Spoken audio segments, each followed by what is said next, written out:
Hey, welcome to the 7 Days podcast.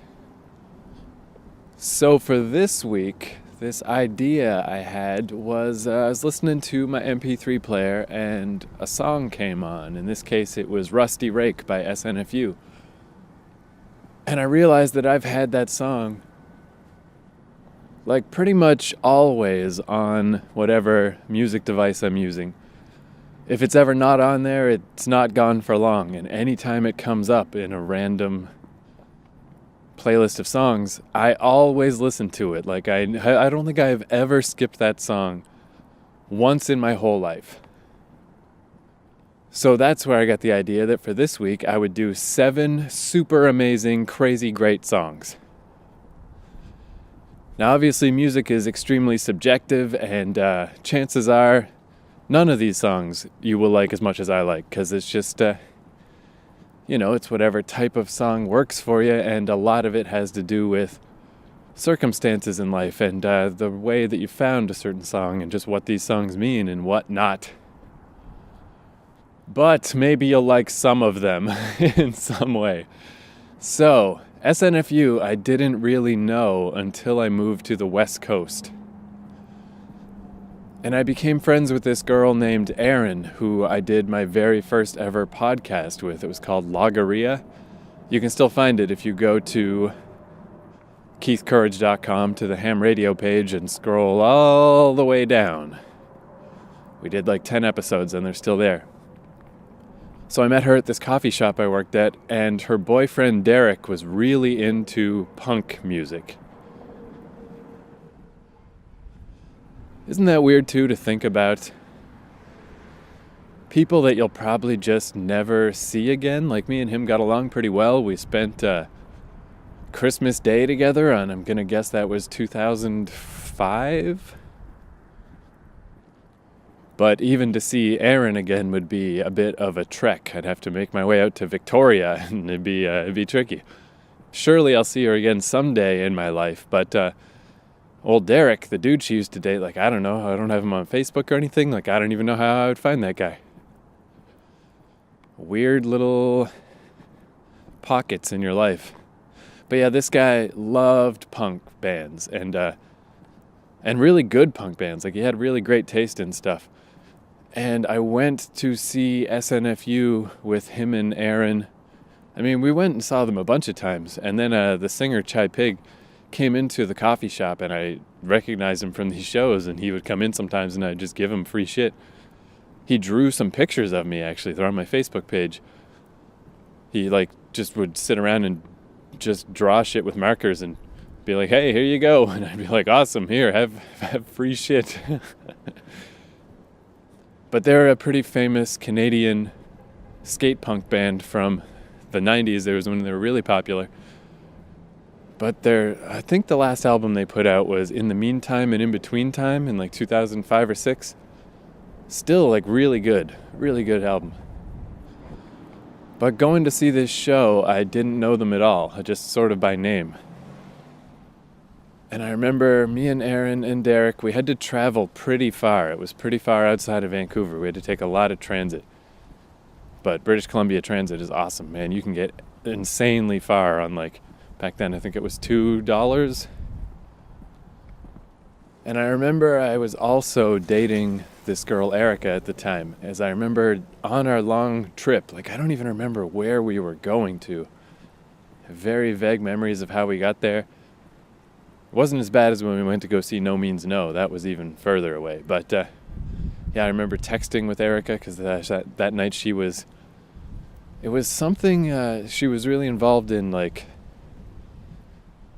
groups about the third world and stuff, and it was some kind of sleepover thing they were doing at a church, so she couldn't come. But I remember texting her, and I just remember the whole thing was so cool. It's I'm texting my cool girlfriend, and I'm hanging out with my cool friends, and we're going to see a cool band. A year before that, I worked at a comic store, I mean, it was amazing how cool my life had gotten. So proud of myself. And then the actual show it was kind of just like a gym or some kind of community center. was a lot like the punk shows I used to go to back home in New Brunswick. Except this was a way cooler band. And I wasn't much of a drinker, but I bought this thing. It was like a liter of like orange flavored alcohol of some kind. It was probably intended to be a mixer, and I just drank it by itself. I drank like 3/4 of the thing. And I remember I was really fucked up. And I remember calling Erica and just being like, oh my God, I think I'm going to throw up in the parking lot. Holy fuck, this is the worst. And the actual show itself, man, it was a blur. I drank way too much. It was ridiculous. That was definitely like a key moment in my brain of just realizing, like, dude, you can't drink like that. Don't do that. So the show itself was kind of like, I was barely aware of what the fuck was going on.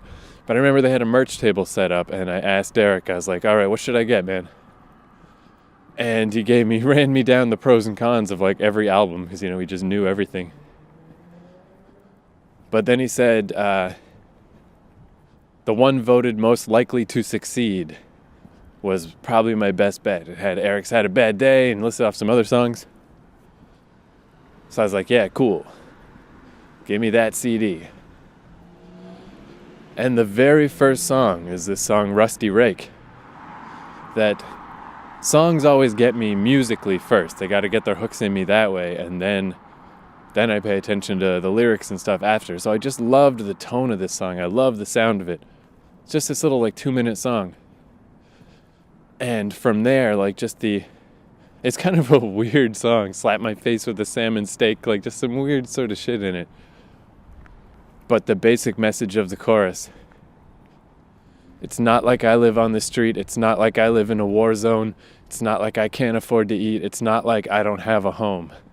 It's just like, I love that so much. It's just like so easy for me to just kind of feel sorry for myself. Even just thinking back to these times in Vancouver, I'm like, oh man, I miss that so bad.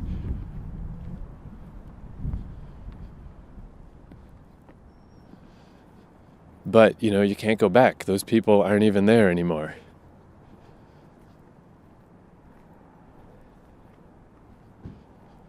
It's just some faraway memory, but everything is fine. Like, there's no reason for me to be upset about how things are now, man. And that basic idea that of the chorus of this song, it's even like this thing I've started doing where I heard this phrase on a YouTube video that is, you are living the life that someone else is dreaming about. And that phrase really hit me, man. It's just like just to get out of your own mind and just to get out of obsessing about your own circumstances. Just think about all the people on the earth that would want so bad to have this North American life that I have. They want it so bad. So I started doing this thing where I have these cue cards I never use. So every morning I wake up and I write down that phrase again. And I'm going to write it every morning until I fill every cue card.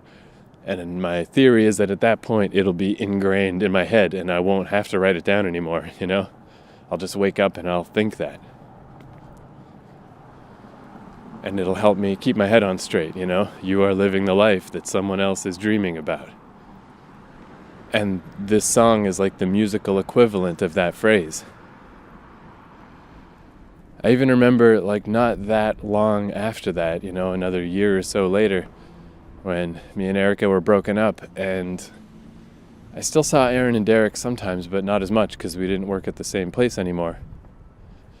I remember I was hanging out with this guy, Greg. We were walking across the Granville Bridge, or the Burrard Bridge. And I don't know why I remember this, just this one little odd moment of walking around with him.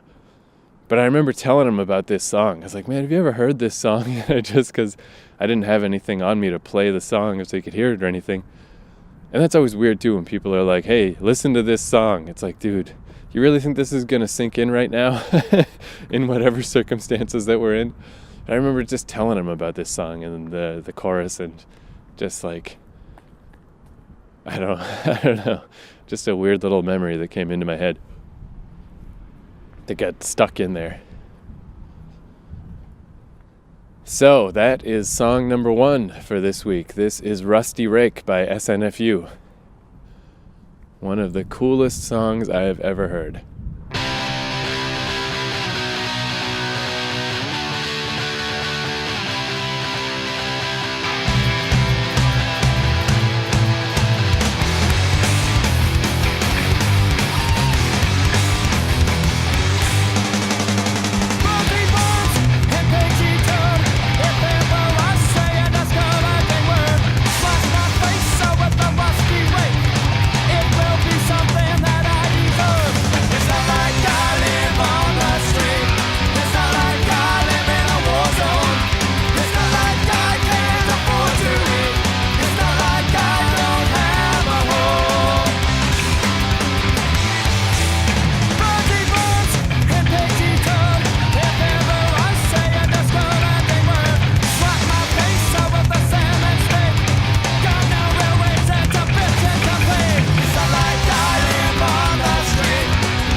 Colin, Yes. it's your topic, but before we begin, I want to say to everybody watching on YouTube, Merry Christmas. Oh, wow. This is the episode that goes live on Christmas. Jing, jing, jinglings. Ting, Damn. dang, Jingling. bobbity, Put thought into that. boo. Is it Come on, it's lovely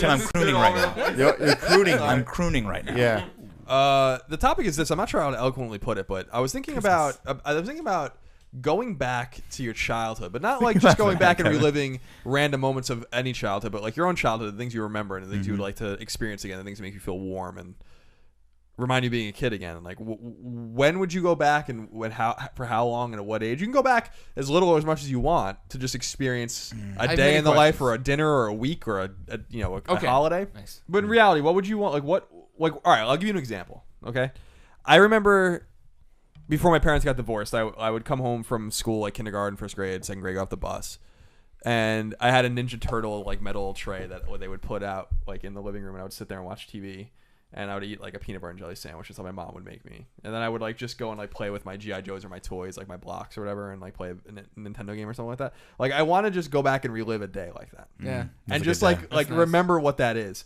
But I also want to be cognizant enough to like absorb information that I want to know, like what was going on, what were the like what car was in the driveway, and like what were my neighbors doing, and like I'm a profoundly Cheryl, my girlfriend, always makes fun of me for it, where I'm like hyper nostalgic, like just crazy nostalgic about about my own house, or about my own house and my own childhood and my own upbringing, and like wanting to go back to that point. So this was where the question kind of came from, because I want to relive those days. Yeah. In a weird way, I want to be able to come back. I don't want to be there in perpetuity, because it was probably fucking boring and I didn't like it that much. But I'd love another day of being 10 years old and just playing in the pool and not giving a fuck about anything. Think about like your mentality. Like, you didn't give a fuck about anything. Nothing mattered. You have no idea what anything meant. Like, no worry about money or bills or like your school is like whatever. Like, like your life revolved around your friends and video games and fucking toys. Yeah, it was awesome. If you could go back to the day that you first unwrapped Mega Man 3, would that be a good day? Yeah, man. I mean, I waited so long for that game. I remember that was a Nintendo Power. Nintendo Power used to have like the shitty, broke ass, like no frills drawings of characters. Remember that? Like some of them were terrible. I remember there was like a poster. They had like I remember taking the Mega Man 3 ads. It was next to a Snow Brothers ad. Snow Brothers was a really rare NES game that's like actually really expensive to find, and I wish I used to rent it. I wish I just fucking bought it. And I remember putting a poster on my wall, whatever, and just waiting for it. I was like, oh man, I can't wait. I'm gonna fight Gemini Man first. I'm gonna fight Shadow Man, and then I realized when I played the game, you don't fucking start with Gemini Man. You start with Magnet Man, and he ended up being the most OG of them all. Magnet Man was my dude. I used to dress up as Magnet Man and run around the woods. Did you really do the thing with the woods? Oh yeah, We've talked about that before. I had a Fisher Price magnet that came in like some sort of science thing. It was like this big plastic Fisher Price magnet. I was like probably like this, and I used to rubber band it to my head. And then I would put on like I'd have like this fake Mega Buster because Magnet Man had his own Mega Buster. So because some of the Robot Masters had no Mega Buster and some of them had two. Like Needle Man had two, Gemini Man had one, Stink Man had one. Yeah, but Top Man didn't. He would throw his shit. Anyway, and then I had like a cape. Then he didn't have a cape. I just wore the cape anyway. I love this so much. And then I would learned so much about and Call then I of would Duty. dart. And then I would dart into the woods and run around. Were you like singing the song? I don't know what the hell I was doing. I used to dress. My friend Brian across the street used to have a boomerang too, and so I used to dress up as Quick Man sometimes as well, which was basically just the same outfit but with a boomerang on my head instead of a magnet. So that's it. Good night. Everybody's second home, always trying to get me alone. Easy way to lose it all. Always doing all else favors. All by the west side road.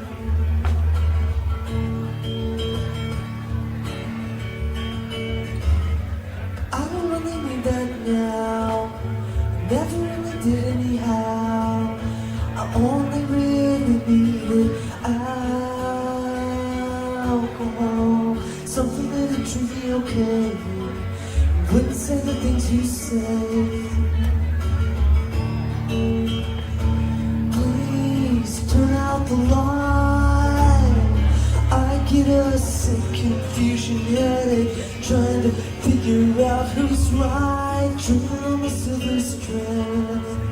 Waking up your plainclothes man, you little bastard, little boy, you clue. Someone's gonna get to you, fuck up everything you do.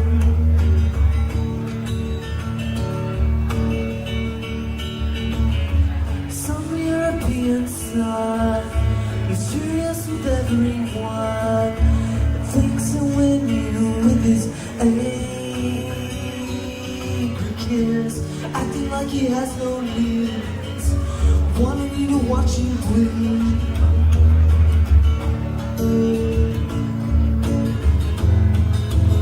You make for each other that you blame.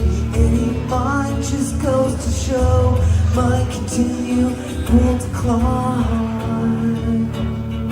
You say that I'll recover my love of her once in a while, but I don't know. I don't think so. There's something that I tell you now that no one else is around. The sort of lesson that I learned from you. Not quite the way you planned, but I know you understand.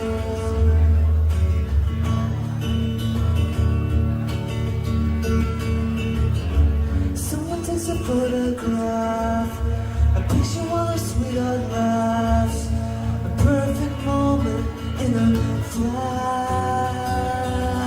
of light. Counting back from 3 to 1. That's just what you've done. And I'm so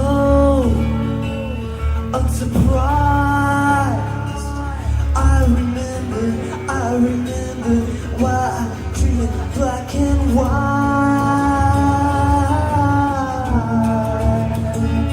Goes to show my continual decline. Saying that I'll recover my love of her once in a while. I don't know. I don't think so. I don't think so.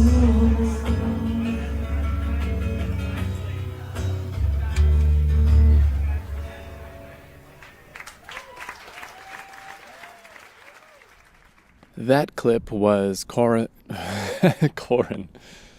Brr. That clip was Colin Moriarty from the Game Over Greggy show.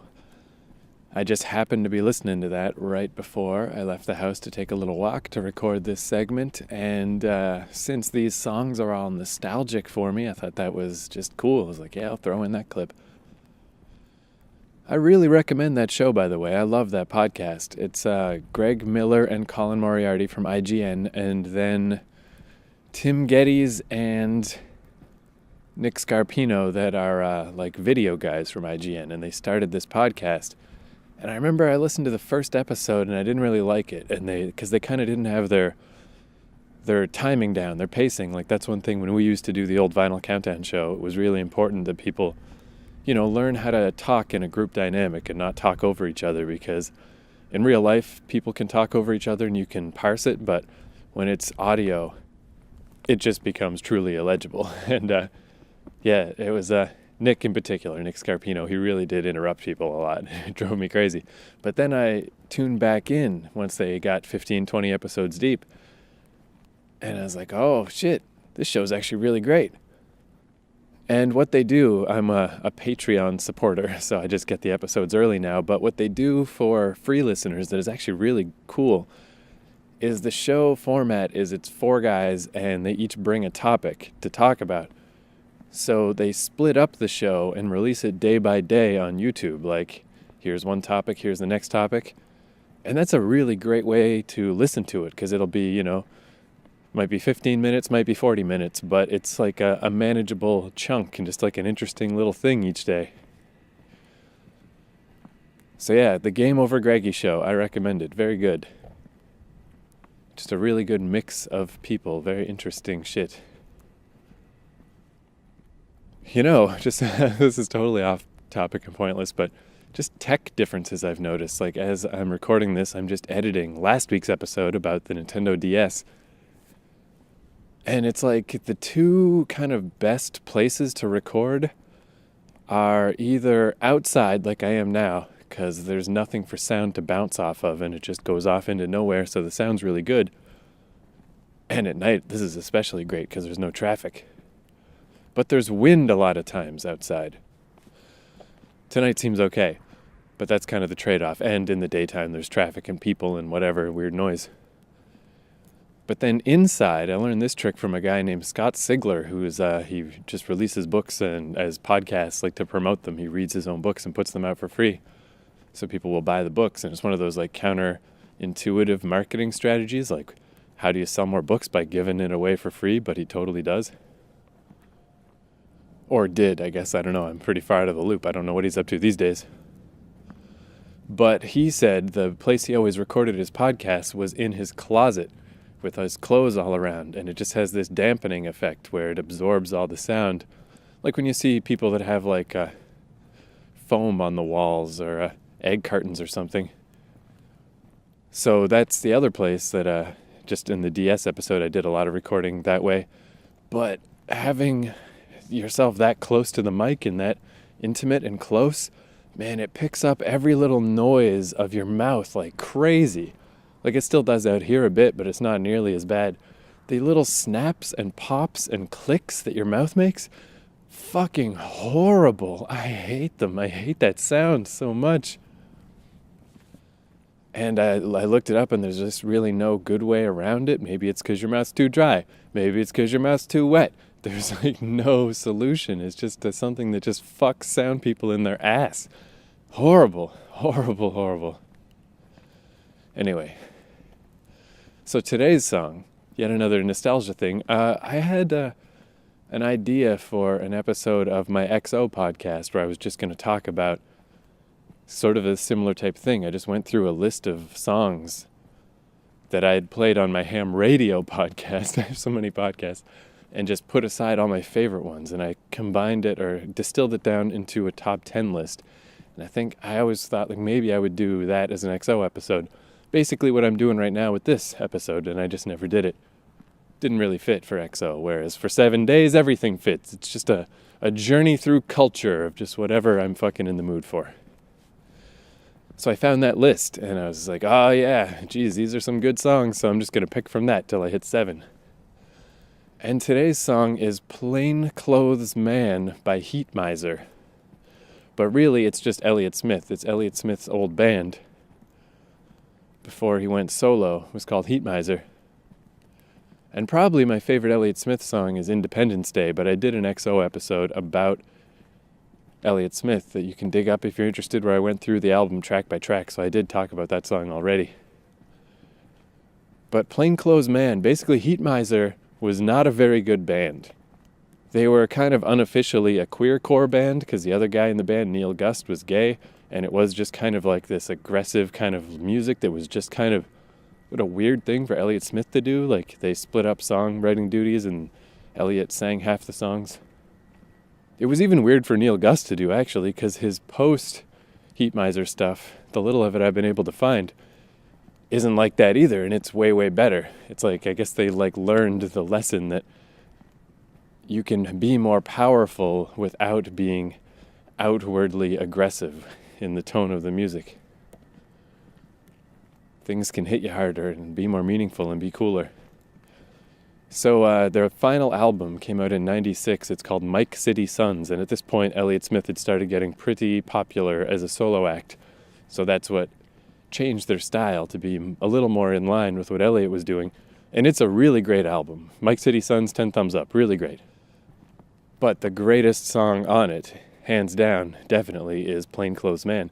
There was even a video for it, but I mean, it's one of those things that just really never caught on in the mainstream, but I just feel like it should have. Like, it's such an amazing song.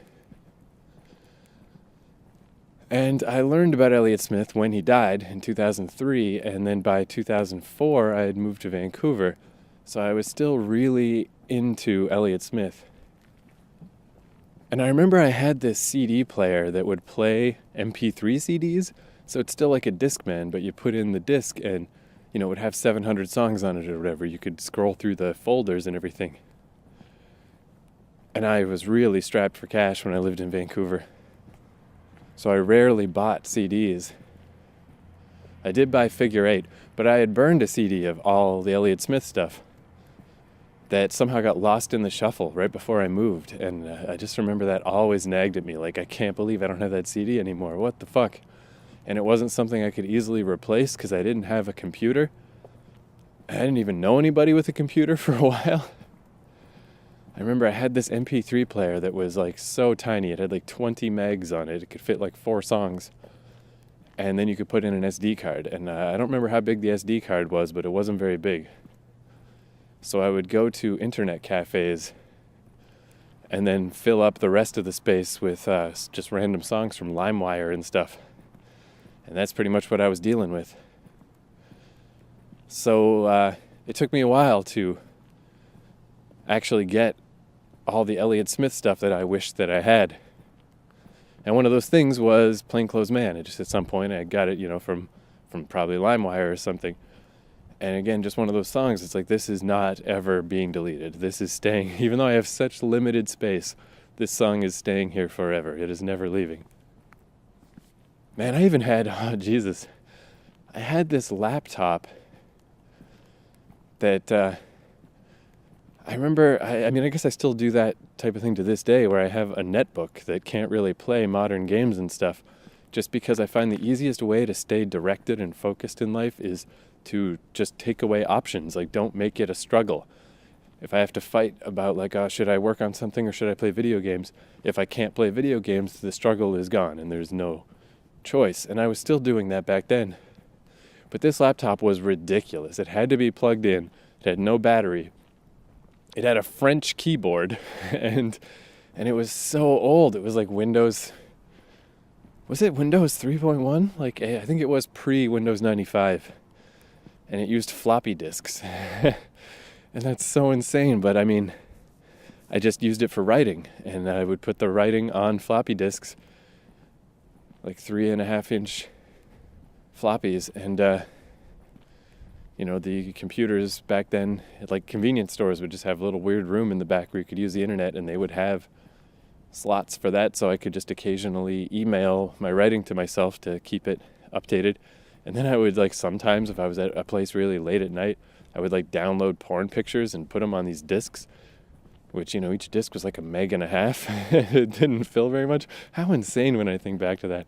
And then I'd ferry these discs home and put them on my laptop. So I was real familiar with my porn because I didn't have very much. Why didn't I just read stories? Why didn't I get some literotica up in there? It would have made a lot more fucking sense. Yeah, that whole thing, that first move to Vancouver was an extreme experiment in minimalism. It's like, I don't own anything. I don't know anyone.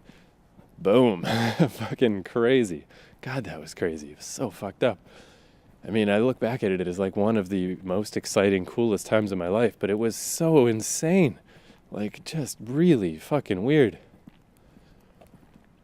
So anyway, Plainclothes Man, this song, man, it really hit me. And kind of like what Colin said in that clip of being an extremely nostalgic person, I am also that way. I feel like I'm only recently starting to sort of shake it off.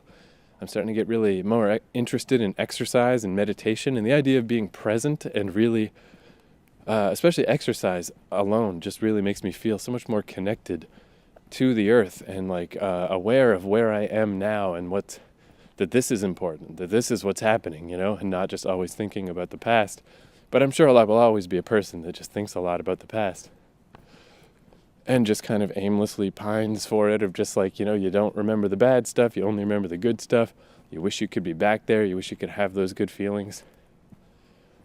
But I remember in the midst of my obsession with the song Plainclothes Man, so I started dating the girl from Vancouver, Erica, which really was, despite it being my first relationship, really was the best relationship I ever had. No offense to anyone else. But man, Erica is just a really cool girl, a really cool woman. And I just couldn't hold it together. I just did not have the grounding or the understanding of myself enough to deal with anything. So when things started going wrong, it didn't take. It's a line from another Elliott Smith song, Junk Bond Trader, of true love tumbles at the slightest touch. Elliott Smith's got a lot of depressing ass fucking songs and lyrics that make me think about the past. But yeah, I remember even in the midst of dating Erica, because I mean obviously it wasn't all great, there were tough times and they were extra tough for me because I had no experience at all. I really never dated or anything. Like that's what it took, was for me to move away and not know anyone and just make a total break with my old life. And I was like 23, 24. And I was like, this is just like insane. This is not working. Like I'm just not functioning in society like I'm supposed to. How come I've never dated somebody? Like how is this ever going to happen? I had to like make it happen. But then it was surprising how fast I just had an apartment and a job and a girlfriend. And I was like, fuck yeah, holy fuck, look at that. I'm a person now. I'm a real person. I did it in like 3 months. It was nuts. But at the same time, you know, my whole life is a fucking series of just arrested development nonsense. And I'm always far behind the curve, I think, emotionally and socially. I'm amazed I pulled off the things I have pulled off in life, because I don't know what the fuck is going on. I don't know anything. And I guess I had that sense still, that nagging sense, even while I was with Erica and everything was going great. I was just like, oh, I'm gonna fuck this up. This isn't gonna work. Something's gonna go wrong here. And that song, Plainclothes Man, like I remember, I even sang it to her once. I was so into it. And yeah, I remember this apartment I had in Vancouver. I just have this really strong memory of being in the shower in that apartment, and that song was running through my head. And there's this one line in particular. Someone takes a photograph, a picture while his sweetheart laughs, a perfect moment in a flash of light. And I always thought that was just like, that's like the saddest moment. Just the flash of the picture, and everything in that moment is so good.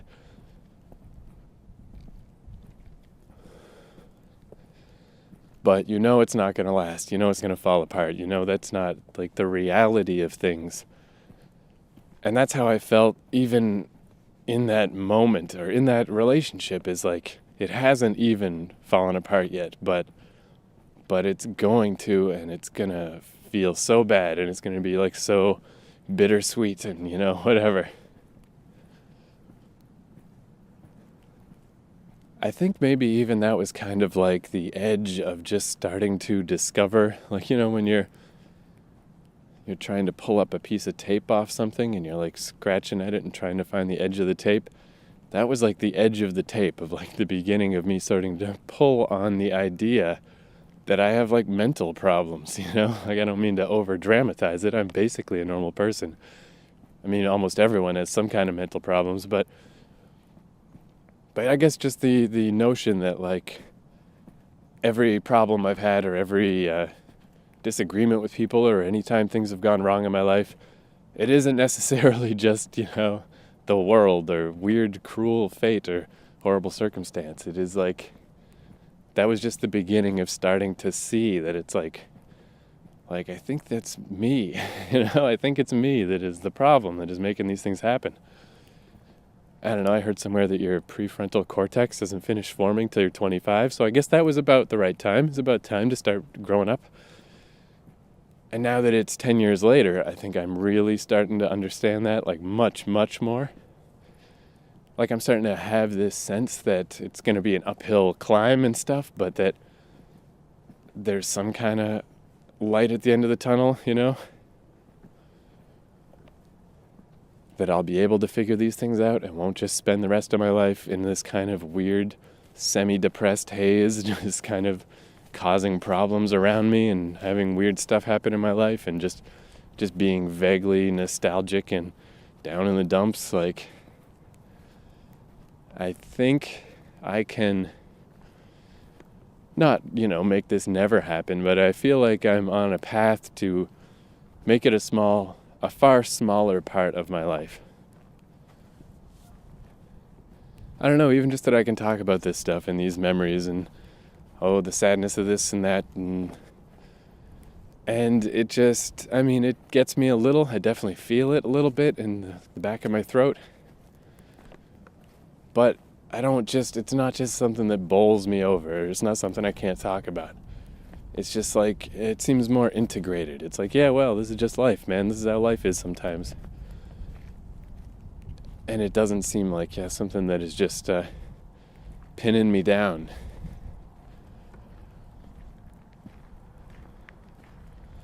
So there's a cheerful song for song number 2. Plainclothes Man by Heat Miser. Written and sang by the great Elliott Smith. Everybody's second home, always trying to get me alone. An easy way to lose it all. Always selling all those fails over by the West Side rails. But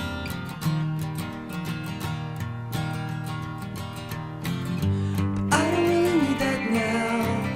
I never really did anyhow. I only really needed alcohol, something that'd treat me okay and wouldn't say the things you say. Please turn out the light. I get a sick confusion headache trying to figure out who's right. Dreaming on the silver strand, waking up your plainclothes man. Little bastard, little boy in blue. Someone's gonna get to you and fuck up everything you do.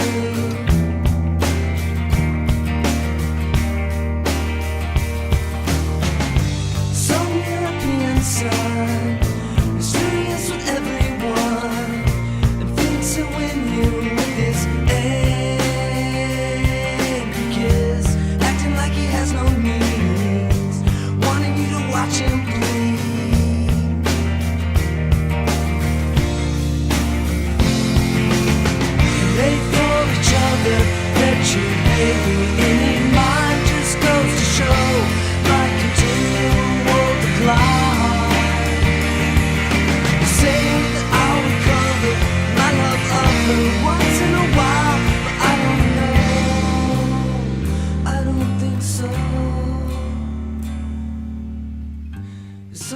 tell you now, now that no one else is around, the sort of lesson that I learned from you.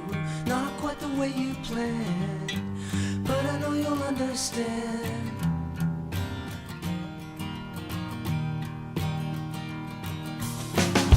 Someone takes a photograph, a picture while the sweetheart laughs, a perfect moment in the flash of light, counting back from 3 to 1. That's exactly what you've done,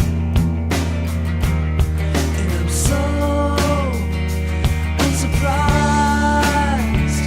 I remember why I dream in black and white.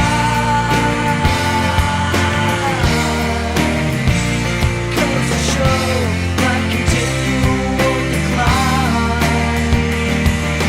Saying I'll recover my love of her once in a while, but I don't know. I don't think so. I don't think so.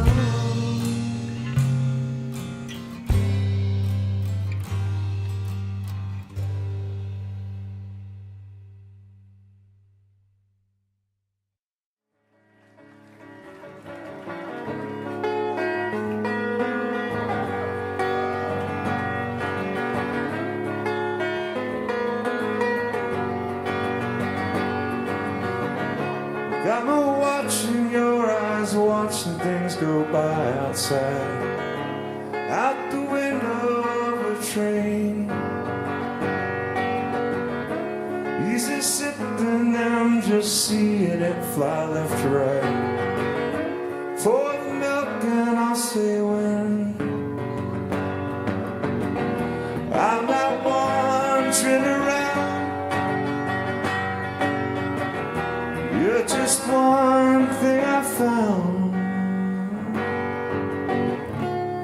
I don't mean to bring you down. I'm out wandering around. Kinda hoped you wouldn't blame me. I can't wake up every day and find the same me.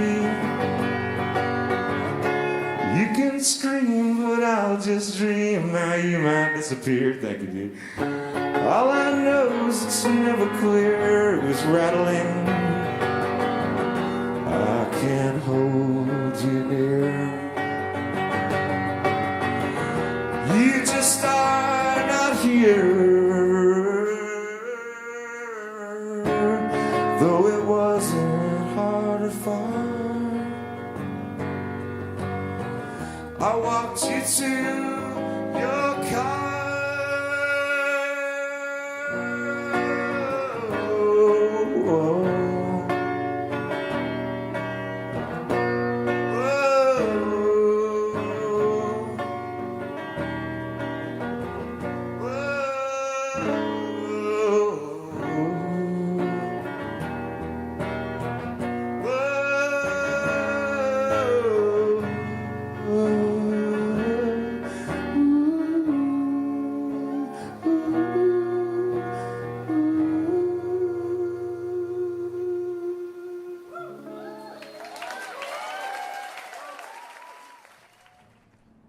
All right, for song number 3, this is where I was starting to overthink things a little bit. I'm like, is this really the exact right song that I want to play? But then I realized, I mean, this could be its whole own podcast. I could do, like, here's a song I think is awesome and talk about it every day for a year. It would be no problem. Could probably do it every day for the rest of my life. So, yeah, the idea that, oh, it's got to be, this is the top 7. How am I going to pick the top 7? Like, that's crazy. That's crazy to even worry about. So this song, it's fine. And this song, it is, I think it's my favorite song on what is probably the best album by this band. So I think that's fine. I think that covers the thing. So the band is the Lemonheads, this guy Evan Dando. So they were a little popular in the early 90s because they did a cover of Mrs. Robinson for a re-release of The Graduate. And then that got added on to the album It's a Shame About Ray, and suddenly that became like a minor hit. That album sold pretty good. But mainly, people only really know, if they know anything, it's that one cover song. And if anyone remembers Evan Dando, it's generally either that he's a super drugged out dude, or just that he was in Tiger Beat magazine and shit a lot back then. You know, he was like a poster boy for teen girls. But how I found out about the Lemonheads, with this album in particular, it was my friend Tim, who I hung out with a lot in junior high and the start of high school. And if I remember right, he found out about the Lemonheads from Cal, the guy that owns the comic store that I used to work at. And Cal is an especially rare breed because he's like a super cool guy that owns comic stores. And he was always into really great music. So I think he knew the Lemonheads more from like the earlier Lemonheads, when they were like a Boston band, and they were, you know, more sort of in line with like Dinosaur Jr. and Husker Du and shit. But then he stuck with them as they evolved into this kind of acoustic-y band. So if I remember right, that's how Tim found out about the Lemonheads, and then he lent the cassette tape to me. And I really got into it big time. Like, you know, there's always people that kind of just stick with bands, like just be some weird random band. You're like, oh yeah, I remember that one song that band had. But then you meet the person that has every album they ever did and knows all the band members and knows all this shit. And you're like, what the fuck happened? How come? Why are you sticking with this band? What's going on? No one else stuck with that band. Well, that's totally me and the Lemonheads. Like, I just love Evan Dando's singing. I love it. I love his songwriting. Like, I like almost every song he's ever done. I know all kinds of weird obscurities and random shit. And I remember I finally saw him perform live in Vancouver with Erica, the girl I dated in Vancouver. We went to see him do a solo acoustic show, and it was super, super awesome. And then years later, I saw him again in Laval, Quebec with Ian, the girl I dated in New York. She was visiting me in Montreal. And that show, he was all drugged out and fucked up. And it was a super terrible show. And I remember Ian got interviewed on a podcast a couple of years back. And I stumbled across it and I was like, oh, I should listen to this. Because she does like fire breathing and stuff. And she brought up Evan Dando. She referenced him as like, she's talking about some other drugged out guy. And is like, have you ever seen like that guy Evan Dando? You know, it was like that. Like, I don't know, I was like, oh, that's nice. She remembers that day. She remembers that day we went to see the Lemonheads. And it's stuck in her mind as a good reference point for a super high guy. But yeah, the Lemonheads, very sporadic output throughout the years. And the last couple albums, one was an album of covers and one was originals, and they didn't grab me as much. And that's really all that's happened in the last 10 years. But long breaks in between albums and stuff, but I always went back to old Evan. His solo album in particular, it's called Baby I'm Bored, really good. It's like a little more alt country, as in fact this song is, and like, I really love when he does covers of country songs. I'll go back and find the originals. And I never liked them as much. I always just like his versions of these songs so much better whenever he does country songs. But he'll throw in like slide guitars and stuff, and I'm like, oh, I wish I could find other bands that are at this level of like alt country, of like pop country. Like it's still basically just pop songs, but with a little countryness. You know, I think I could really get into that. So this song, it's called Hannah and Gabby from It's a Shame About Ray. And it took a little while for this one to really sink in as my favorite song. My favorite song was Rudderless for a long time. But at some point I just realized, like, man, Hannah and Gabby, that song is perfect. It has very few lyrics, just like this little, like, moment in time type of song. And man, I love it. I love it so much. It is just like, yeah, how could I even question that it fits in this? This is a perfect song for me. It's perfect. I never knew what the title meant, and I looked it up today. Hannah and Gabby wiki. And that was pretty weird, is that Hannah and Gabby are a pair of sisters who were friends with Anne Frank. Hannah in particular was friends with Anne Frank before they got sent to concentration camp, and they saw her again in the concentration camp, where of course Anne Frank didn't make it out, and Hannah and Gabby are the only two members of their family that did survive and are still alive to this day. So like, that's a weird, that is most certainly not what the song is about. So I don't know what that means. That's a weird wrinkle. But the song itself is really just a little slice of life moment set to music, and just awesome. I love it so much.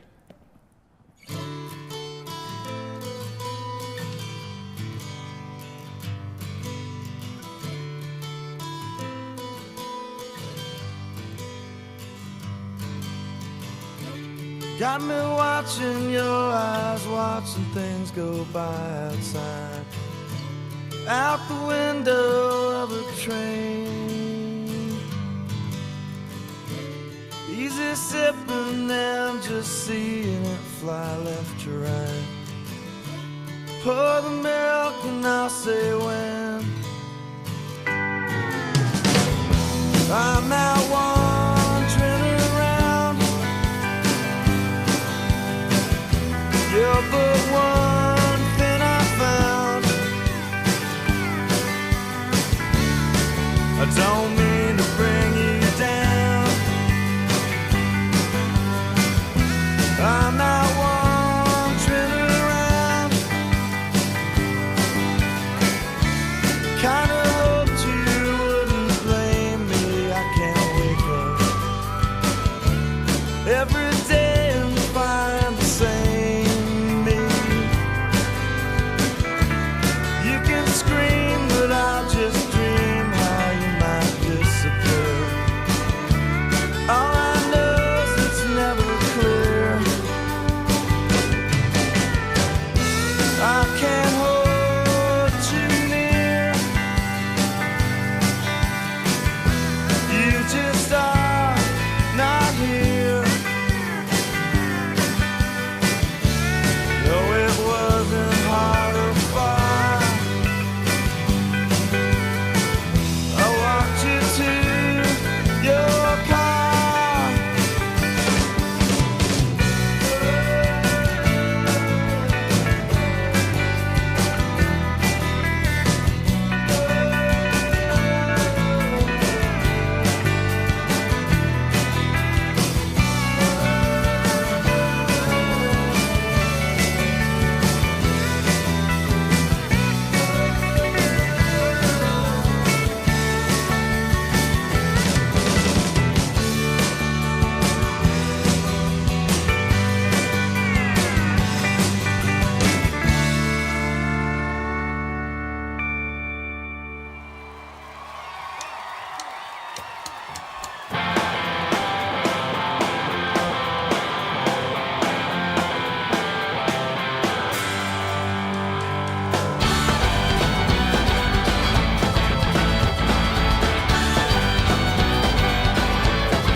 Dust falls on the empty halls of my old school lab.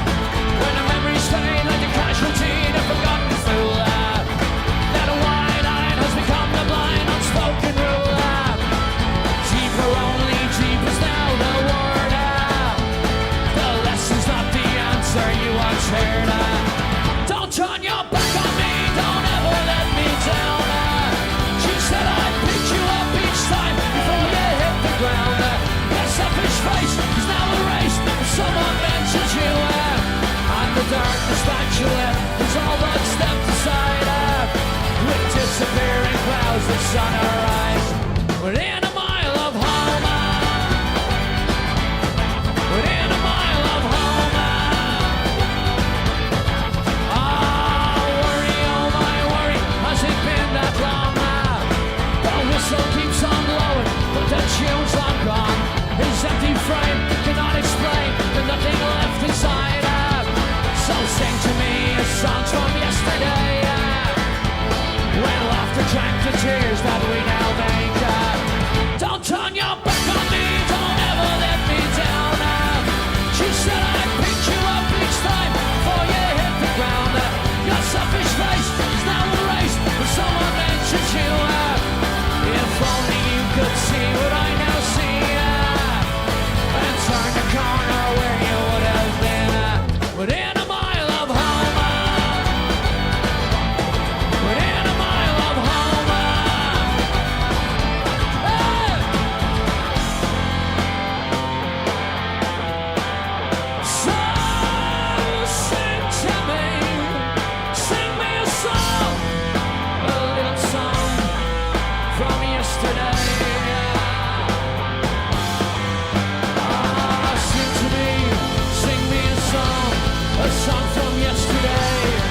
this podcast might be turning into a bit of a downer every time I fucking turn this on.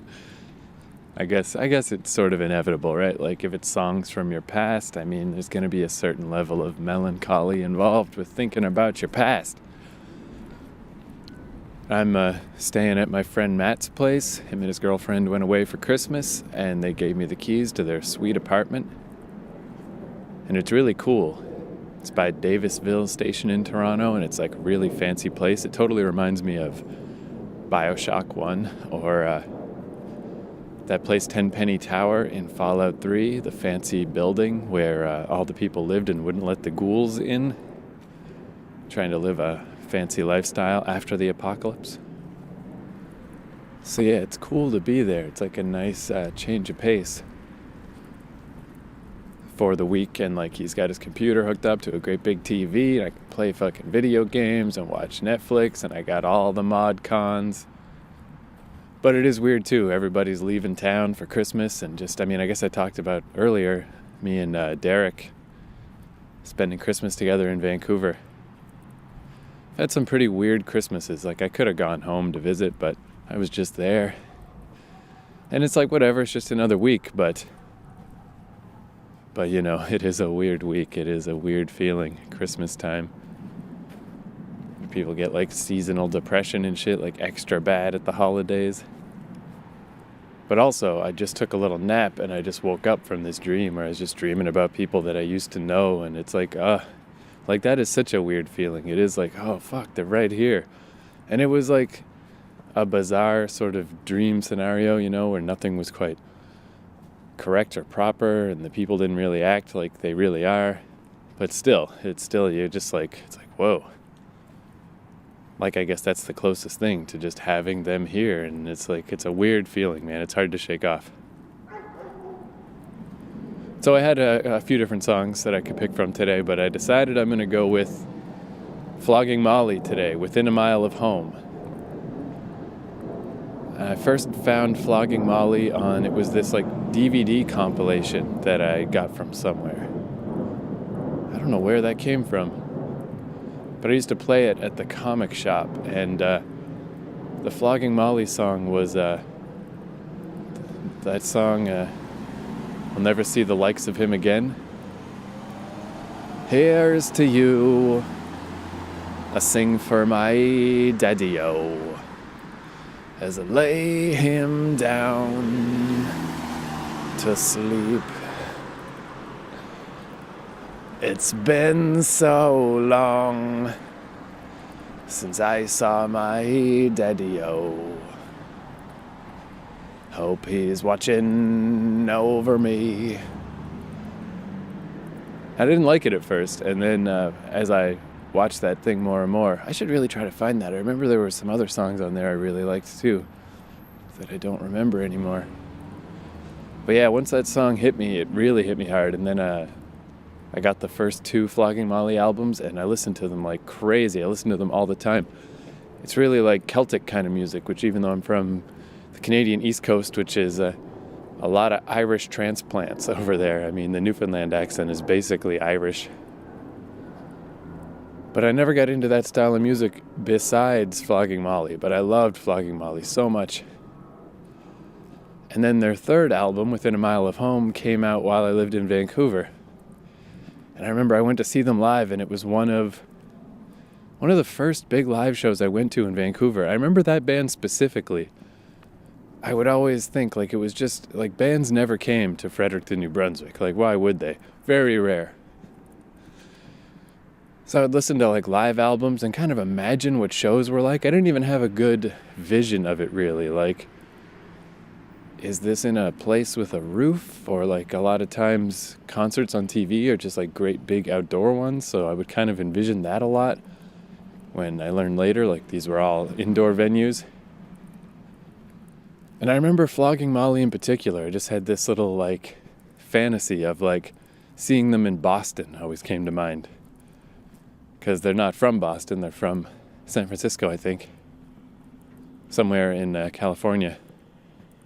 And the lead singer, he's from Ireland, of course. But I guess just from like the Mighty Mighty Bosstones and stuff. So I would think of like, imagine if I was seeing Flogging Molly live in Boston. Like, how would that ever happen? How would I ever see any of these bands live? Like, I felt like that would be such a great indicator that my life was going somewhere cool. Seemed impossible, though. Just, living in Fredericton, working at a comic store. And it really was crazy, like, moving to Vancouver. Like, I really had to hit this critical mass of just, like, I feel like I don't have any other choice. Like, I just can't stand anymore how much my life is stalled out. I have to do this. But it was so hard to do. Like, even thinking of it now, where instead of moving to Newfoundland or back to Vancouver, instead I left for 3 weeks and I came back to Toronto. And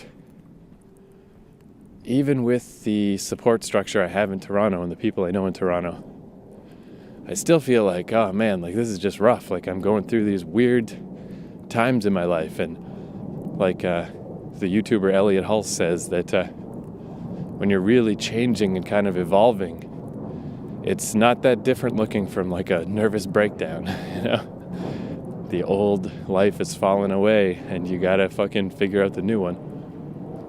And I think, like, man, if I had gone out to, like, the West Coast and then I got hit with all this stuff, all these weird things that I didn't realize about myself and all these issues I got to sort out, holy fuck, like, would I even be able to do that?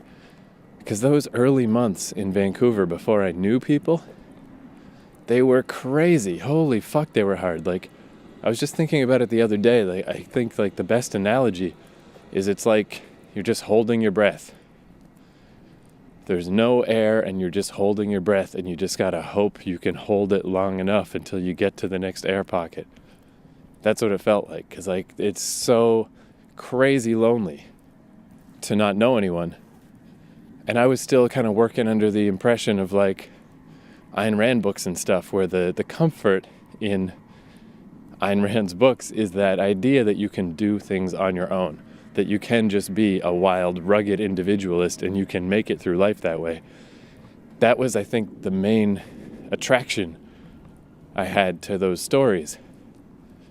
But it's not true. It's not true at all. The older I get, the more I realize, like, it's really not true. Like, you really do. Social connections are so much more important and so necessary. The only people that can really make it on their own are either people with broken brains or people in stories. Like, that's the only way. It seems like it would be crazy for me now to do that again, to just move somewhere and not know people. And that was kind of the idea, was like, or the idea to move to Newfoundland and to not know anybody was like, if I can hold my breath long enough, if I can make it to that next air pocket, then kabam, holy shit, like I'm in a whole new world. I know all new people. But that is such a severe way to force change in your life. And it's like, maybe I don't need to do that. Maybe I can work with what I've got here in Toronto. Maybe I can build from what I have and meet more people here and expand out from here. Maybe I don't need to do this crazy shit that I did when I was in my early 20s and I didn't know anything. Like, to do it deliberately now would be insane. But at the time, when I moved to Vancouver, like it was like so hard to not know anyone, so lonely. Like I just, maybe one other time in my life I can remember feeling that, just super depressed. And it was a similar situation in a way, where it was when I switched from elementary school to junior high school. In elementary school, I was in the same class for 6 years. I was friends with everybody. I knew everybody. And in 7th grade, I knew no one. There were maybe 3 or 4 girls that I knew and no boys. It was basically a whole new class. And that lack of connectivity, that sudden just being all alone, was like so hard. And Vancouver, the same thing. Just like I was like, what am I going to do? Am I going to start going to church or something? Like, what am I going to do? Like, I have to know someone. It's insane how hard it is. It's like, I mean, I guess this is why people don't leave their hometowns. This is why they can't do it, because it's fucking really hard. You have to be kind of, I don't know, you need to be desperate, you need to be working under some false assumptions, you need to be a little bit brave, and you gotta, it's crazy though. But at the same time, I wonder if maybe that's why once I got to that air bubble in Vancouver, it really only took a few months. But man, a few months is a long goddamn time to be like in solitary, you know? But I got a job at a coffee shop. I met this girl, Erica. We started dating. I remember I spent that Christmas with her. That was probably my best Christmas. I mean, I can't think of a better Christmas than that. And around that time, the third Flogging Molly album came out, and I went to see them live, and it's like, I did it. I did everything. I moved away. I'm in this new, big, beautiful city. I'm living in a city, which is even that was something I just assumed for some reason I couldn't do. Like, I'm just not a city guy. Not meant to be in the city. It's too tough for me. I had a girlfriend. I'd made a whole bunch of new friends. I started doing my first podcast with that girl, Erin. And I had even seen Flogging Molly live. Like, what the fuck? Every little piece of my weird little fantasy came true. It was fucking crazy. It's like you just put yourself out there and you try, and sometimes it all works. I think more often I've learned the other lesson. That you put yourself out there and it doesn't work. But that time it did. And I remember that song, Within a Mile of Home, was my favorite song on that album. And just like you know, no big mystery. Just like within a mile of home, like I did it. I'm on the home stretch. Here we go. I managed to somehow build a whole different life, and everything is just going so great, and I'm just coming in for a landing. I'm within a mile of home, motherfucker. Unbelievable. And then my brain fucked all up, and I broke up with Erica, and everything fell apart, and I moved back home. And then I tried to go back to Vancouver, and I tried to go to New York, and I tried to go to Toronto, and you know, just still trying.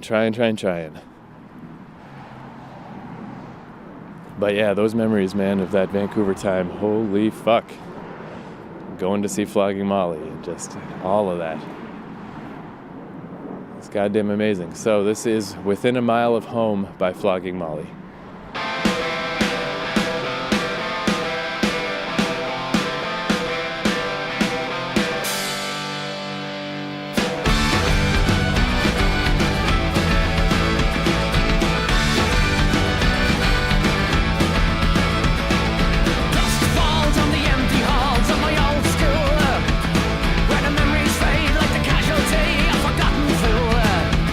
Now the wide-eyed has become the blind, unspoken will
Okay, the end of this episode is kind of a downer. I was babysitting at my friend Joel's house, and, they have a Christmas tree set up and presents and stuff.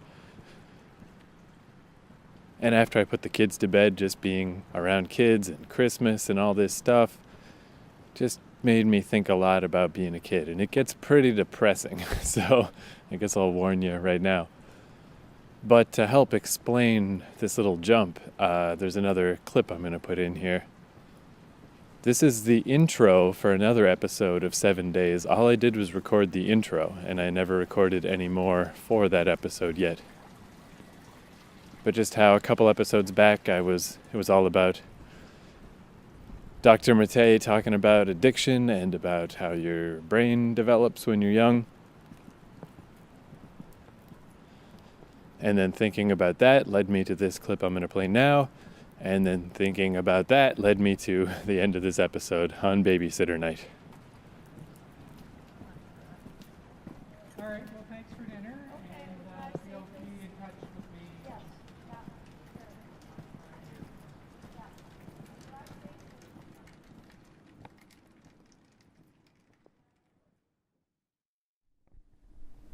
Hey, welcome to the 7 Days podcast. I gotta talk quiet because it's late at night. So far this show has been kind of a weird mix of like, hey, I'm playing video games, I'm watching movies, just like fun stuff. And then all of a sudden, right in there's the 7 talks about addiction, where I listened to 7 talks by Dr. Gabor Mattei,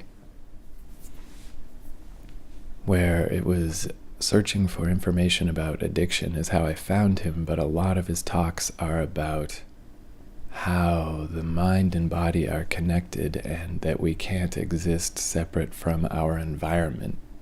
Like, people physiologically haven't changed in, tens of thousands of years. But we are different because of the world we grow up in and the societal structure and the kind of households that we grow up in. It affects how our brains develop and how we react to things and how we interpret things. And that has been an extremely useful thing to learn a bit about. Like, I've started listening to talks by child psychologists, and I've just been thinking a lot more about my parents and my childhood, and I've been slacking off a bit on meditating, where really all I do is I get these things called binaural beats. And the ones I found in particular, it's like rain sounds with these bells, and supposedly it has these binaural frequencies underneath that are, you can't really hear them, but they supposedly affect stuff. I mainly listen to it just because I like the sound of rain, and it's a good half-hour thing. I know when it's over, I've been sitting still for half an hour. And I've been meaning to do this every day, and I've really been slacking off, but so I started again, and I don't usually make it the whole half hour, and I don't meditate in the sense of like people that try to have no thoughts, or they'll chant a mantra, or they'll try to just, I don't do that. I literally just want to sit quietly for 20 minutes, half an hour, and just let my mind wander. That's fine. That's what I want to do. I don't want to be thoughtless. I want to let my thoughts kind of be free and let them move, let them breathe. And every once in a while I have a really big realization, and then it's I can't even sit there anymore. It's all right, I'm done for today. There's my thing. And today it was that this thing I keep talking about over and over, but this little relationship I had for 3 months with this girl, and then she broke up with me, and I'm just just feeling so bad about it and just thinking about it all the time, and just more taking it a lot harder than I should. But it's always been like this. This is why I hesitate to get into relationships, because the downside is so hard and it seems so much worse than the upside was. But today, when I was listening to a talk by a child psychologist, and then I started just sitting down to do a little meditating before I go to bed, so hopefully my mind would be a little more clear and help me fall asleep. And what I realized is the reason I feel so bad about this breakup is because it isn't about the breakup. It's that, this might sound a little dramatic, but I think it's true. It's that I always felt that bad. Like, I've felt this bad for a long time, like most of my life. But I just was not acknowledging it, you know? It was just easy to find coping mechanisms and ways to deny things, and it comes out in all kinds of weird ways, like that I always have trouble sleeping, and every once in a while I have these big blow-ups and just lose all kinds of friends, and I have a hard time keeping a normal job, and just like there's, you know, the list goes on.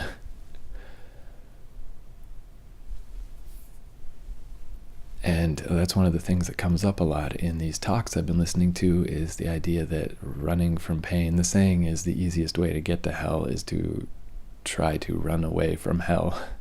Like, when you deny things that are wrong with yourself, they can never be fixed. So this realization that the reason why I seem so disproportionately upset about this event that shouldn't be so bad is because it's not about that event. Like, the event kind of tore the Band-Aid off, you know? And it made me have to be aware of how bad I do feel and how many problems I have and issues and just like psychological type issues that I've never really had to deal with. Like, I've always just found ways to avoid situations in life where they rear up, and you know, just find ways to keep treading water without having to face up to things or learn about them. So it's nice, really. It's like, it's a little frightening to realize how far of a road I have to go down. Like, in order to address these issues, I have to dig way deeper and look so much further than I thought I did. But on the other hand, it really takes a lot of pressure off this actual situation, me and this one girl, because it's really not about that. It was a catalyst, you know? It was like a wake-up call, like kind of forcing me to see things about myself. So at the same time that things are like, this is looking like a much longer journey and like a much bigger mountain to climb for me personally, it takes so much of the bad feelings away from that actual situation, you know, and it's so much easier not to feel bad about that and not to harbor resentment and weird grudges and just like not to be so worked up about that, you know. It's like I just realized, like, it's not about that. It's about something else, something way bigger and way more life-spanning. So I'm going to take advantage of this. I mean, this is what this 7 Days podcast has been all about. It's just a weird podcast. Like, the episodes are way too long and they're about completely random things, and it's just weird. But things come out of it, you know? Like, even if it's just, I guess on the low end, it's just like, here's a book I might like that I wouldn't have read otherwise, or here's an album I wouldn't have heard. And at the mid-level, it's like spawning whole other podcasts and just new reasons to hang out with my friends and new ideas for like little creative projects. And then at the high end is these occasional trips into super psychology land. And it's like, hey, why not, man? Why not? Let's just do it. So what I'm going to do is I'm going to spend 7 days doing a half hour of meditation every night, of just sitting quietly and letting my mind wander. But I'm going to try to sort of focus on my youth more and just see what memories I can come up with and what connections I can draw and what realizations I might be able to have about that. And I figure if I do that for a week, who knows, maybe there'll be nothing, maybe there'll be something. But yeah, that's the plan. So I guess I'll see you tomorrow for day 1.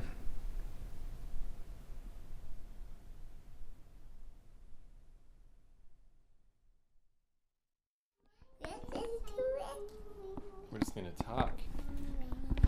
Hey, you guys want to help me do a podcast? Yeah. So this week I was listening to different songs that I like. Do you guys have any favorite songs? Yeah, I like Daft Punk. Daft Punk? Yeah. Wiggle. You like the Wiggles? What's No, he likes you wiggle. Wiggle. Wiggle. I like that. What's your favorite Daft Punk song? Around the world. Around the World? Yeah, I say round the world. Round the world. Round the world. Round the world. Wiggle is the best. Wiggle is the best. Wiggle is the best. Wiggle is the best. Wiggle is the best. She's round the world. Yeah, you be round the world. Round the world. Round the world. Round the world. Wiggle is the best. Wiggle is the best. It's so heavy. I wonder what's inside. Ho, ho, ho. It's going to come down here. Is that a delivery for me? No, it's for your children. Come and see inside. That looks heavy. What is it? Oh, it's turkey. Round the world. Turkey in the firehouse? Yeah. That's weird things to go together. Should I eat some turkey? No, it's for your children. But we don't want turkey in there. It's not a big, huge one. We don't want a big, huge one. It's a big, huge one. Round the world. Round the world. Wiggle is dead. Wiggle is dead. Thank you guys for helping.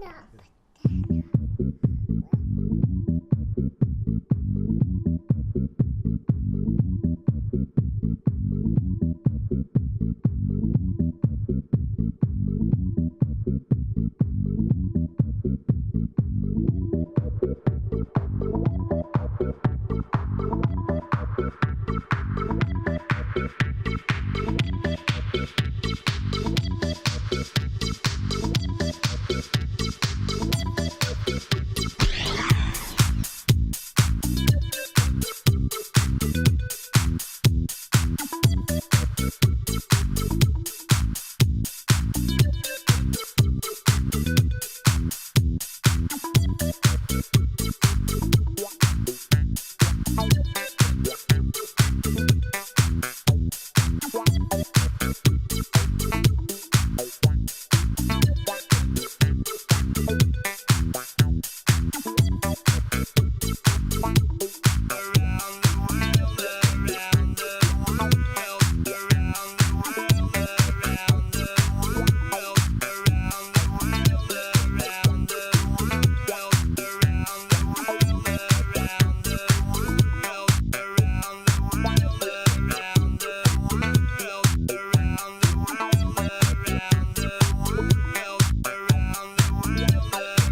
the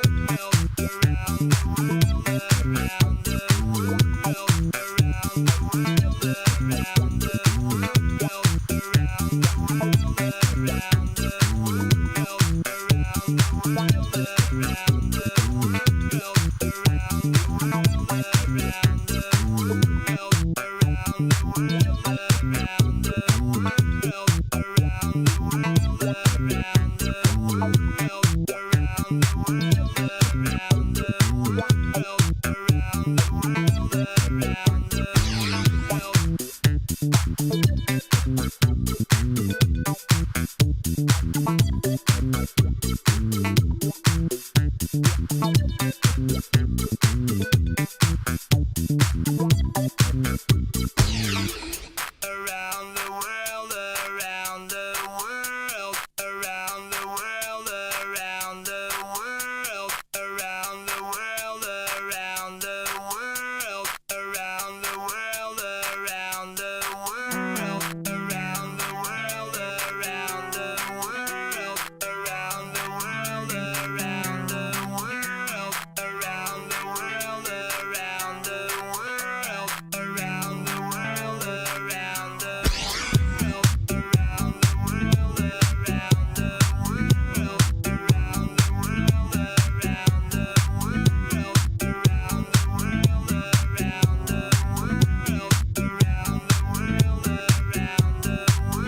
Test, test, test. Hello. So this has been a bit of a little weird day where I've been listening to a lot of talks talks on YouTube about about child psychology and stuff, and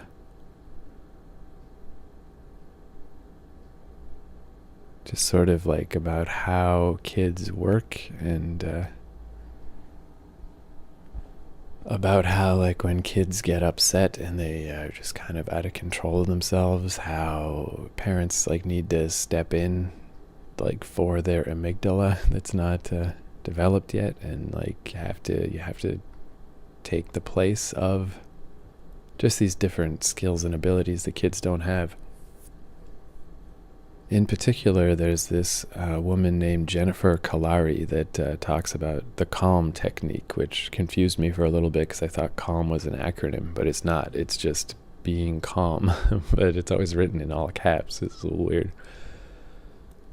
But it's kind of nice to see that like the way I act with kids is basically just by accident. Kind of the right thing to do is to just to really roll with the punches, unless it is like a literal danger situation where you really do need to step in, and like that's when you can be, it's when you have to draw lines when it is something really dangerous. But other than that,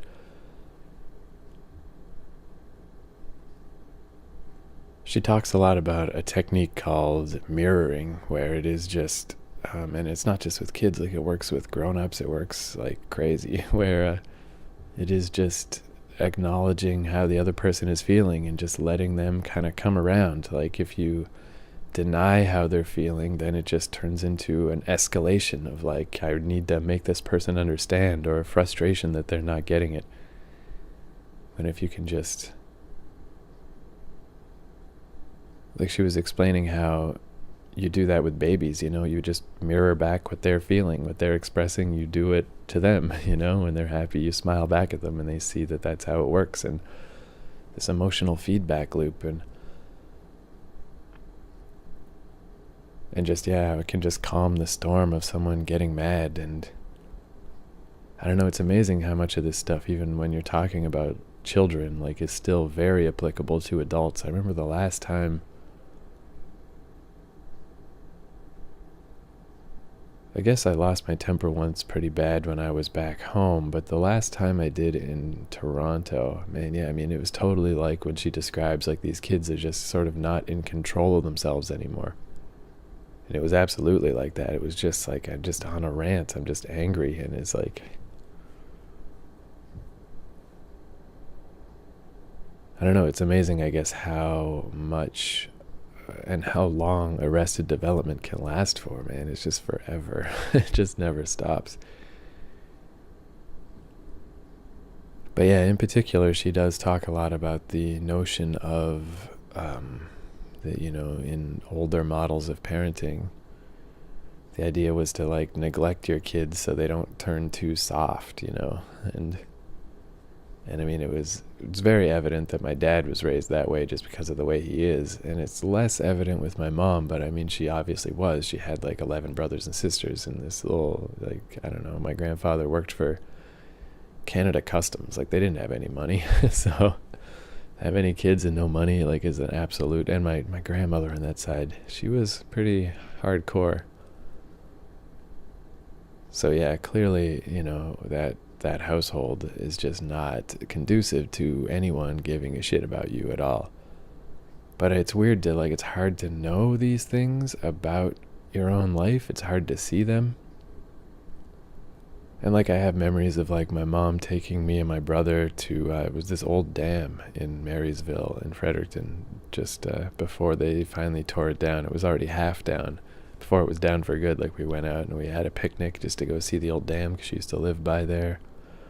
We had a lot of, like, nice things that we did together, stuff like that.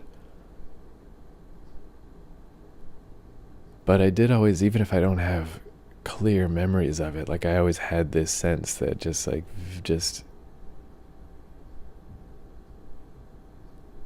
things just were not affectionate like they should have been. Like, I think I said it in one of the really old XOs, the one, what was it called? But where I talked about Garden State. I'm just, like, sitting on a bridge in my hometown. I believe that was Christmas as well as it is now, Christmas time.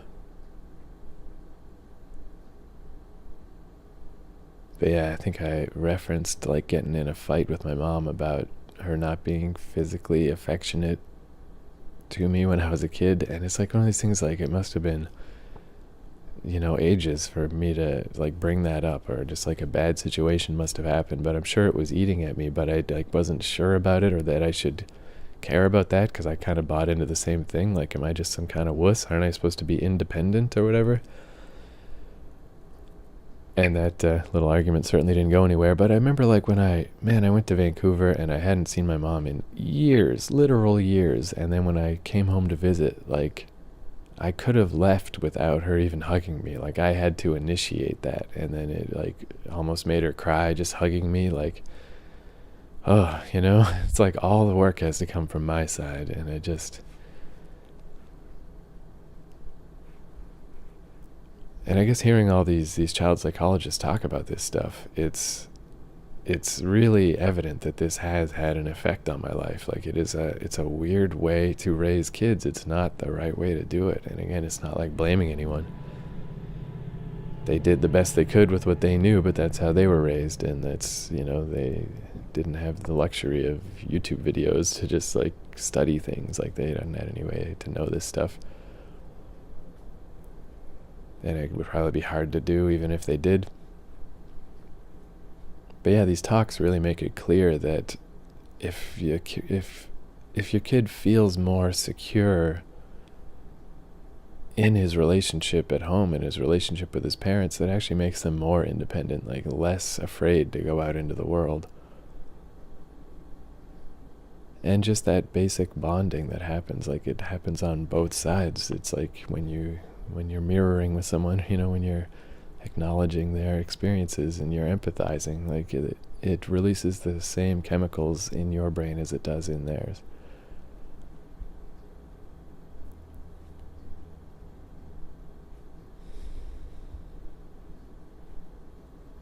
But yeah, I remember, I guess when it all really sort of was clear was I was visiting home with my cousin, my mom, and my cousin's kid, who was the girl that I was like the live-in babysitter for a year. This was a couple of years after that. But we were all walking around downtown, and the girl's name is Allie. Allie fell down and hurt her knee. And I just remember how utterly bizarre it seemed, the way my mom reacted. Like, she hangs out with Allie all the time and looks after her, and they get along great. But, I mean, this was a legitimate, this kid fell down and hurt her knee. Like, this isn't some kind of plea for attention or whatever kind of fucking thing that you might think is some kind of problem you should cut off. She fell down and hurt herself. It's literally the most physical, like, problem there could be. There's literally no reason not to comfort someone when that happens. And my mom was just like, get up, you know, don't cry, don't be a big girl, whatever. And I just remember me and my cousin just both looked at each other like, what in the fuck, dude? Like,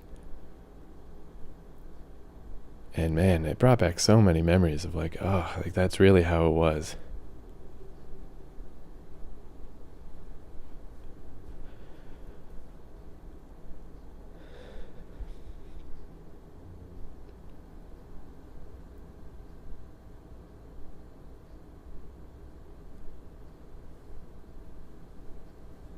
And I got spanked like all the time, and I don't know why.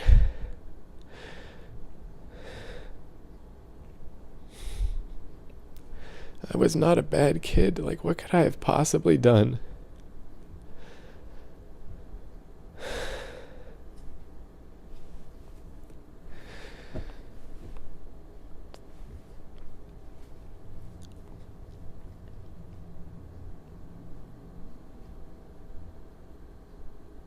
Yeah, like I just was not a troublesome kid.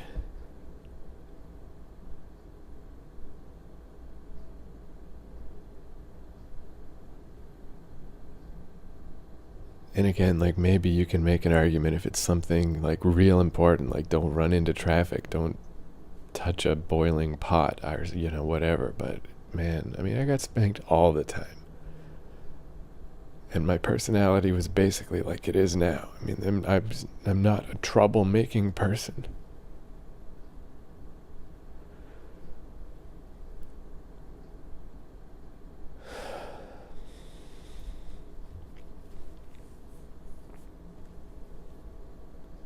And yeah, to learn about all this stuff and the effect that it has on just how someone's brain develops. Like, your environment affects how your brain develops.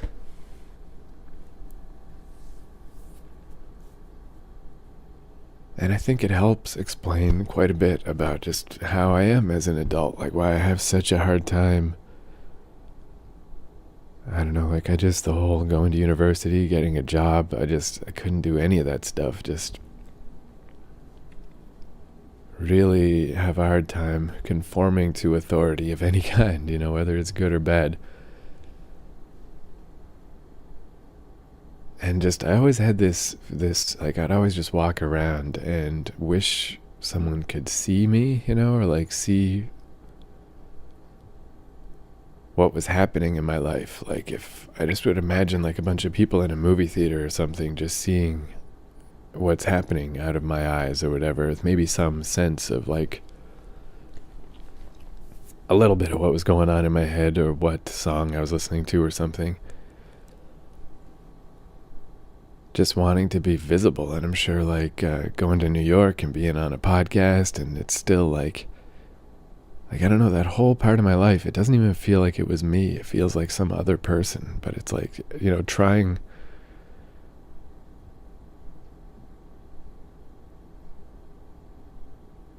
so much to be seen and recognized and understood, and it just got worse and worse.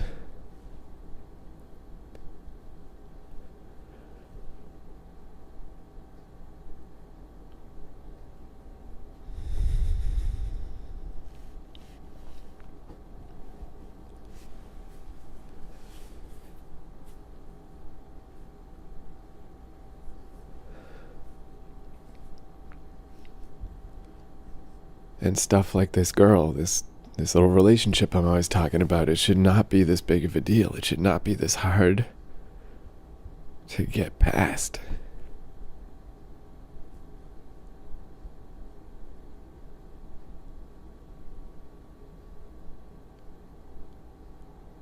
But this like pit that it's like filling up, you know, that it feels like as temporary and as many blinders as I had to put on to make it feel that way. Like to feel like someone is filling this hole is so addictive and so strong.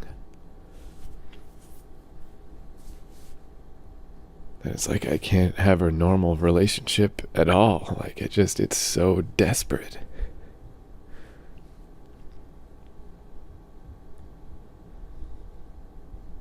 Even just the way I would hit my brother a lot. Like we get in a lot of fights, way too many, and it's like, well, no fucking wonder, man.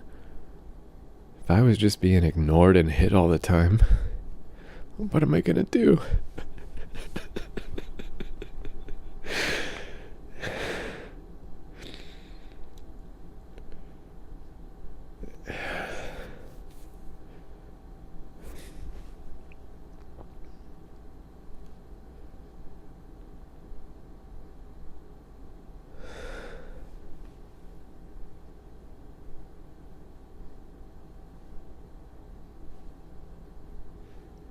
And all this stuff, I mean, obviously contributed to how he turned out also.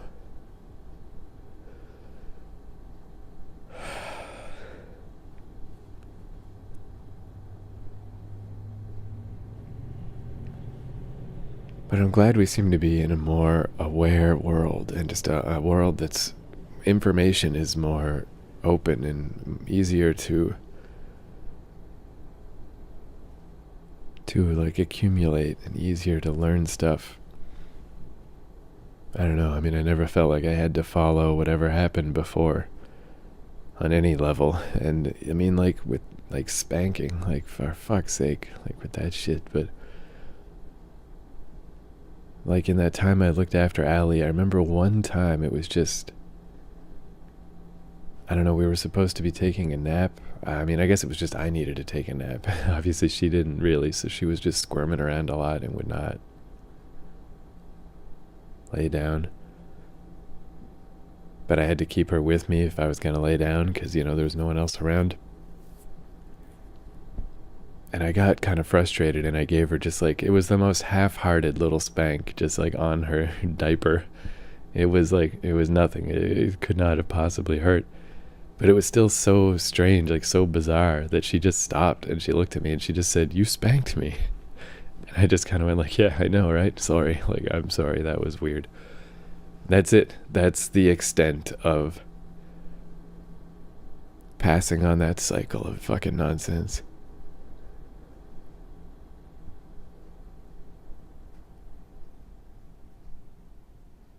Apparently it goes back to like when the Puritans or whatever they were called came to the New World. Like they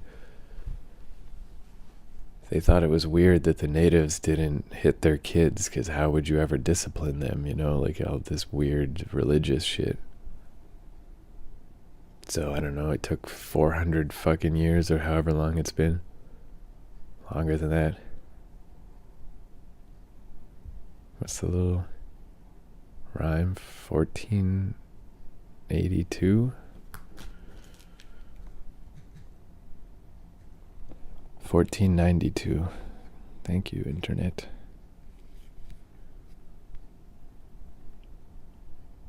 But yeah, man, I don't know. North American society is already so disconnected and so fractured and weird, and like it's I guess a top place to live as far as just technology and just shit that you can have and just junk.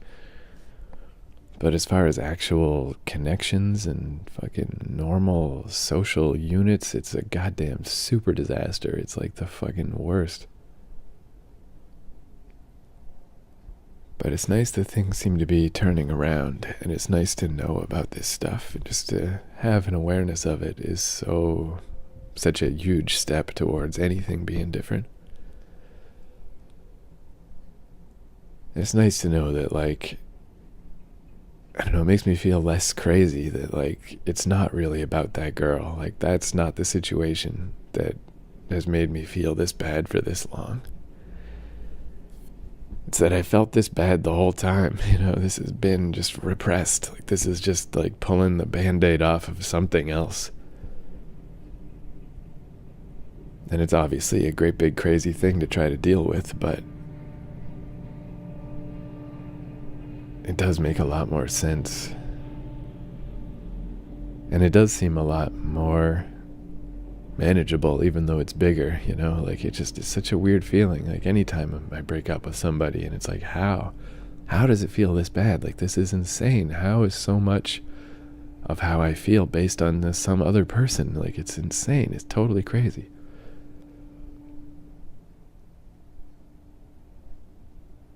So it's nice to see that it's like these other, like, deeper issues that go back a lot further.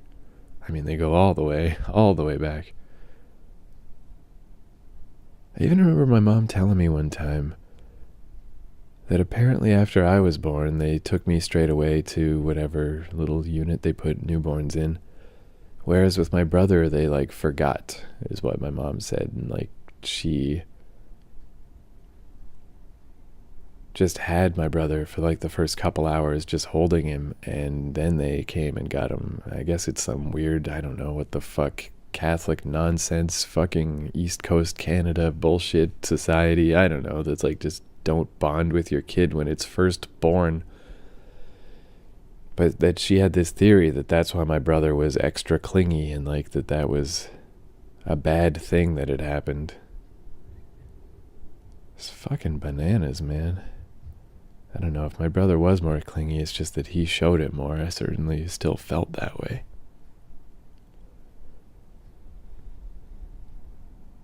And the more you learn about addictions, like, it's so surprising how they're, despite what the addiction is, like, it's so similar what it's trying to salve, you know, what it's trying to assuage. Specifically with heroin, the guy Gabor Mate talked about how when people described heroin, they said it was like a warm hug from your mom, you know? Well, my brother didn't get his warm hugs from my mom, and now he is addicted to heroin. I mean, I know it's not that simple, but I'm just addicted to different stuff.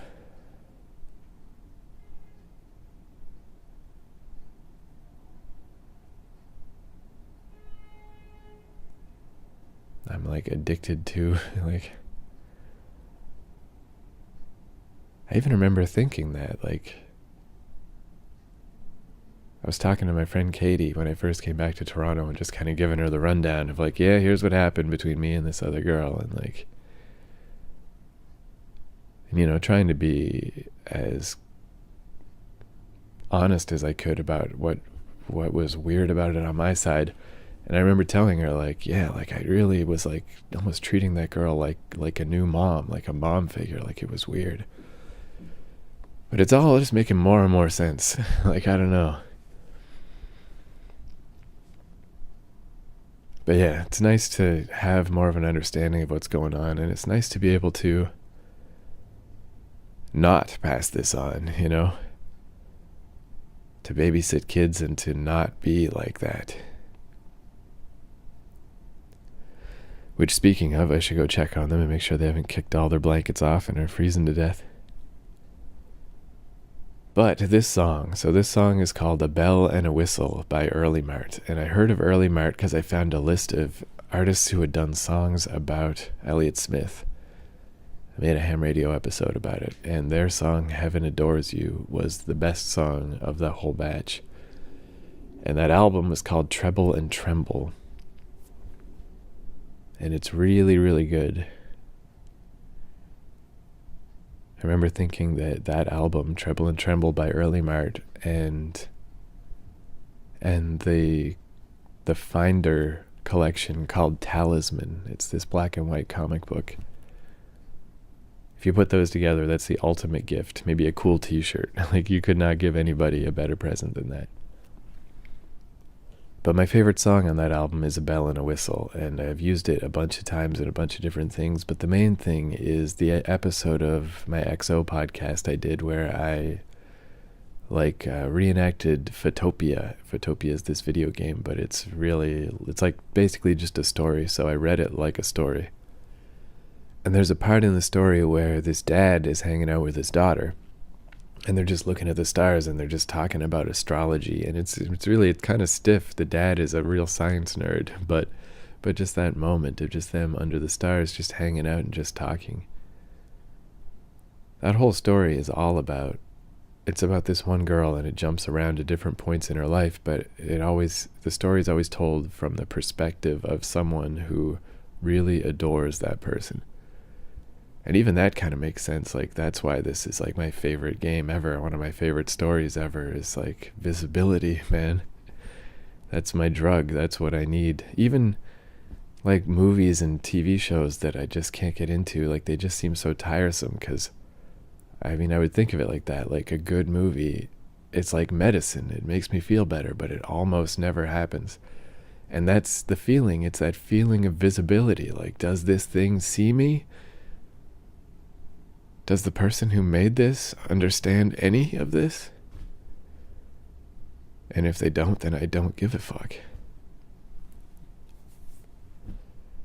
Anyway, Photopia fucking understood it more than anything. And so this is the song that I played during that part of the story, and it's a real good song no matter how you fucking look at it.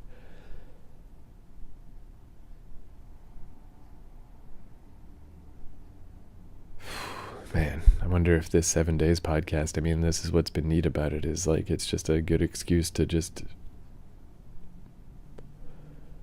plow through weird uncharted territory, but maybe it'll just become the therapy cast. I don't know. I mean, the one last week about Nintendo DS games started out pretty boring. Oh, here's some DS games I didn't like very much. Like, what is kind of the point of that? So, I don't know if it does go more this way. Good. I don't know if it's uncomfortable to hear people getting upset on a podcast, then I don't know what to tell you. Don't fucking listen to it then.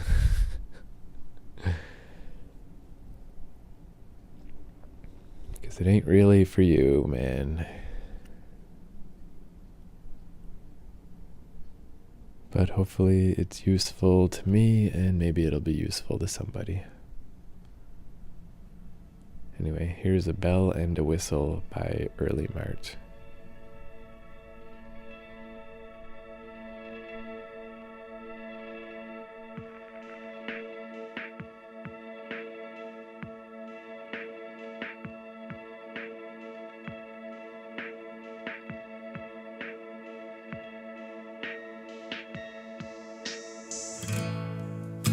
Sunday nights, nice for hospitals and homes, answering the phone. And what if I could take us both away from here, far away, my dear?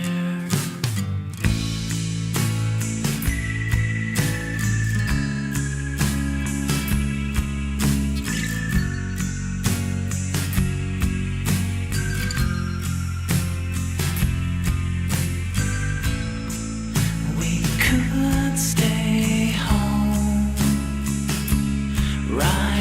letters full of love and the stars above. Put your records on and listen to the songs. Always sing along.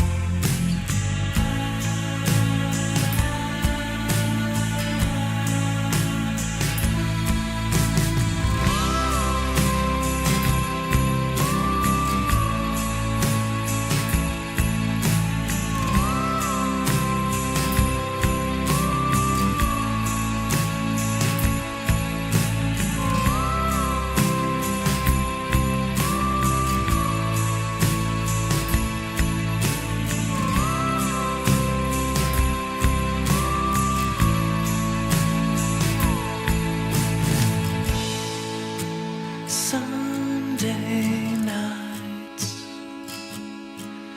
are perfect when they're just the two of us.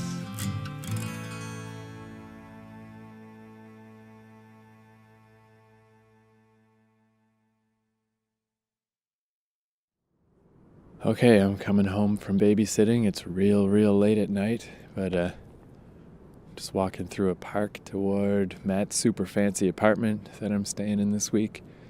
His girlfriend lent me her Metro Pass, which, man, Metro Passes are so expensive in Toronto. It's like $135. I've never had one before, so for this week I could just go wherever I want with this Metro Pass. I've got a bunch of Christmas stuff from Joel and his wife. Some super fancy weird rum with like a kraken on it. It's like cross-hatched drawing. It's really cool.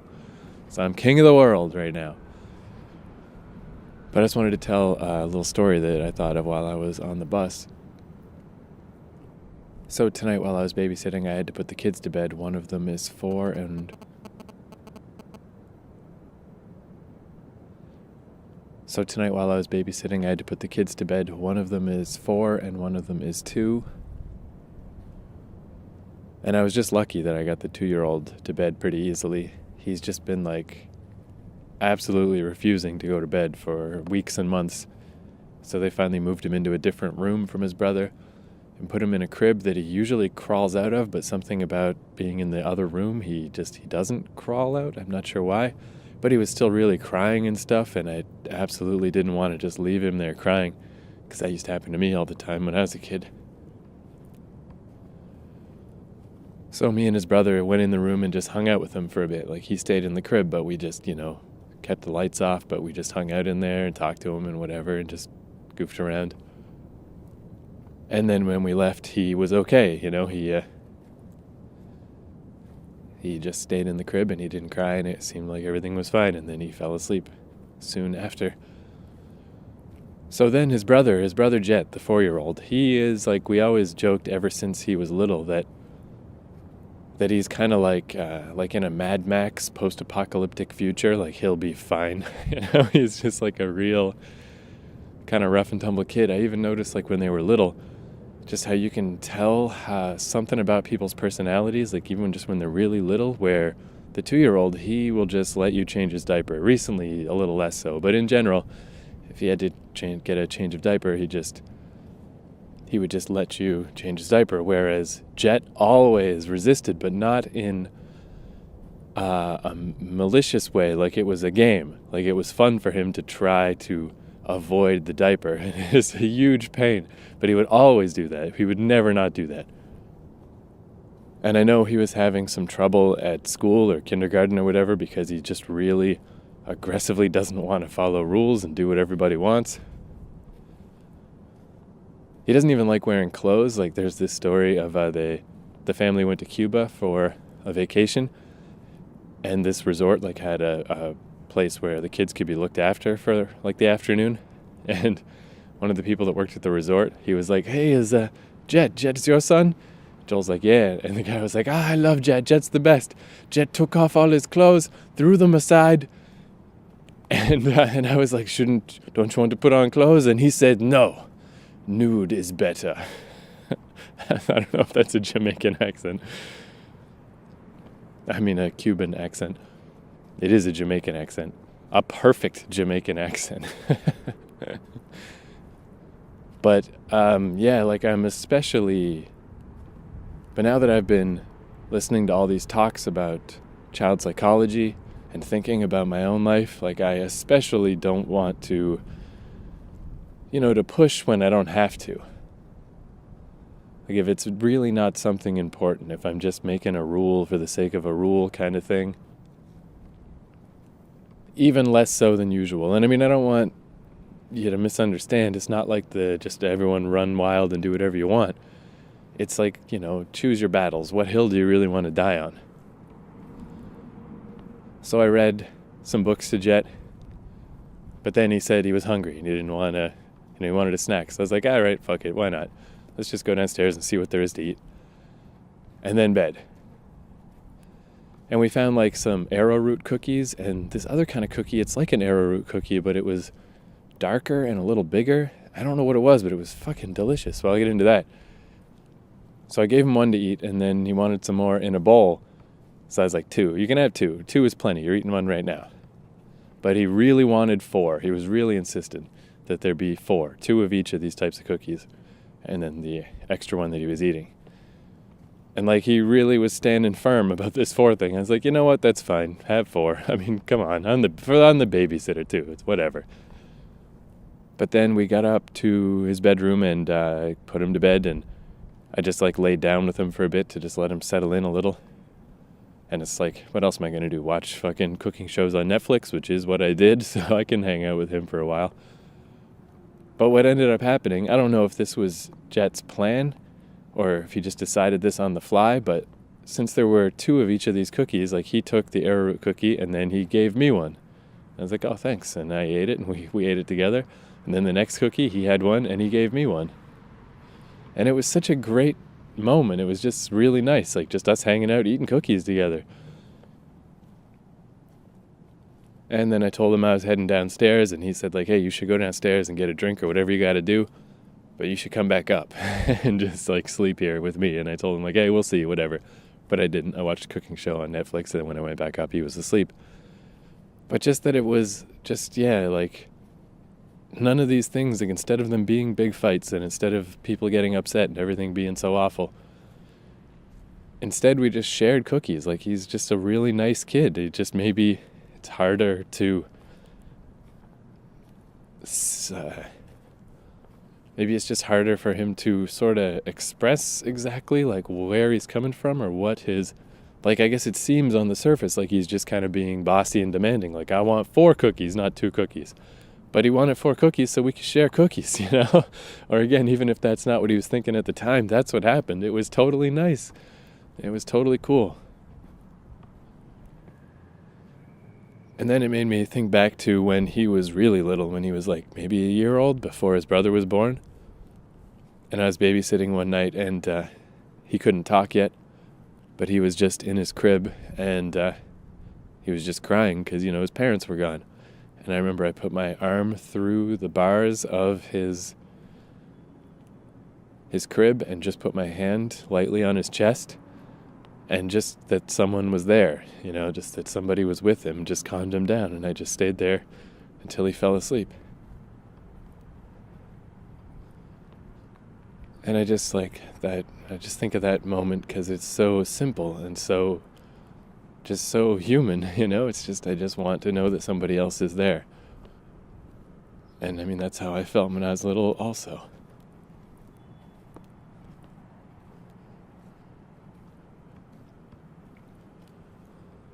And it's nice to realize that, North America, with its weird, misguided notions of individuality and what makes a person tough and what makes a person be soft and all this shit, like, it's nice to start to understand that it's okay that I felt like that and that I still feel like that.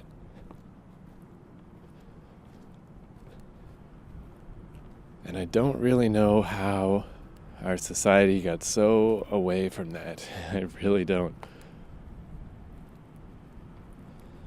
I don't know, I remember on my ham radio podcast where I just walk around and play songs that I like. It's basically like this, I guess.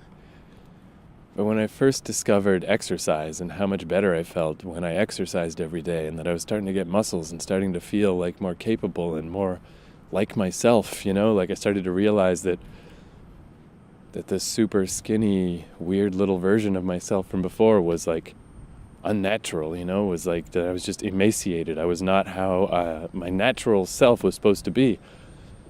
And I started really thinking like, man, I really kind of think like if I just lived in like a hunter-gatherer society and I just got up every day and went out with people to go hunt, and like I think I would be happier. I think that would be a better life.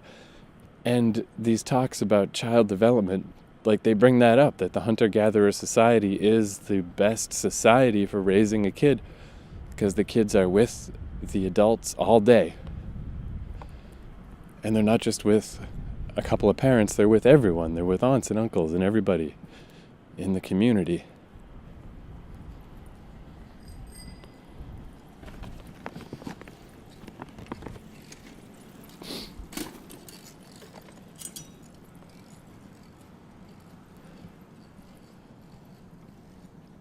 Whereas now, it sounds like a fucking insane statistic, but one of the statistics that Jennifer Kalari brought up is that the average kid, like the average just time spent per week, just talking to a kid, not, not commanding them, not yelling at them, not issuing orders, is 7 minutes a week, And it sounds fucking insane, but I mean, if you're at work all day and then you see your kids a little bit and they're just watching TV and stuff and they go to bed and like, I mean, it's crazy, but that could happen, I don't know, man. Shit is all fucked up. Shit is all fucked up in North America. It's fucking crazy. So I think that's 7 songs if you count Jet's Daft Punk recommendation. I'm not totally sure, but I mean that's obviously we accomplished whatever we were going to accomplish here. So thank you for listening. Hope you like the show. I'm not sure what I'm going to do next week. Maybe read 7 graphic novels. I'm making some headway on that. But we'll see. Again, thanks for listening.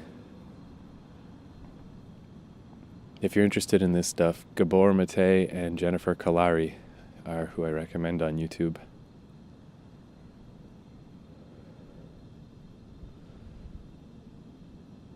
Don't spank your kids. All right? Okay, bye.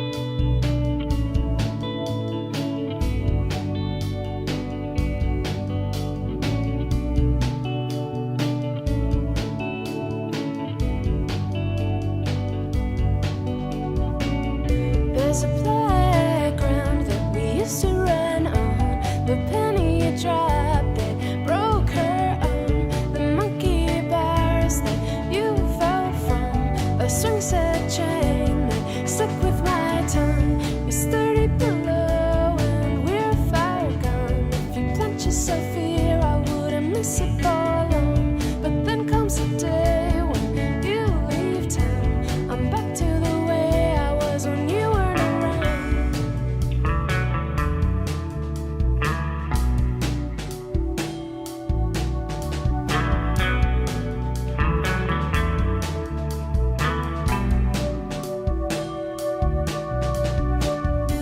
If you wanna know what that was like, I'll tell you first. It was way too quiet. It rained 119 days of the year. I spent my time falling down the stairs. I know I can't tie you to a leash, but something tells me you go further than grace. And then I'll have to figure out what to do. I'm kind of afraid I'm codependent on you. We're freaking out that we're starting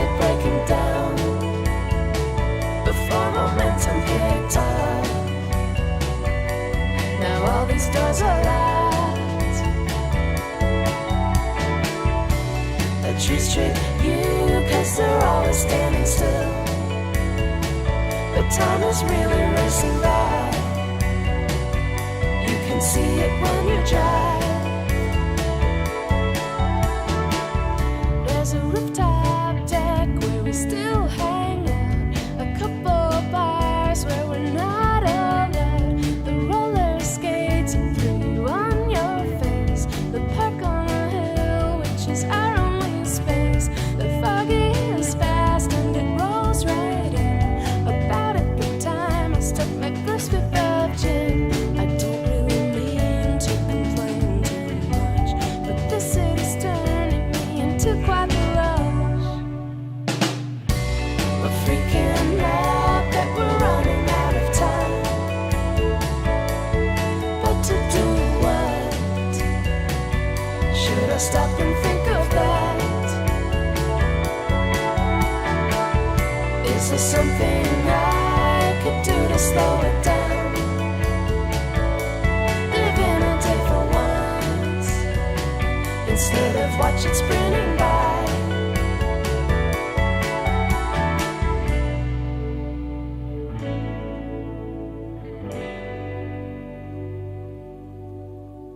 You're a dandelion seed that flies through the air and lands randomly and disappears.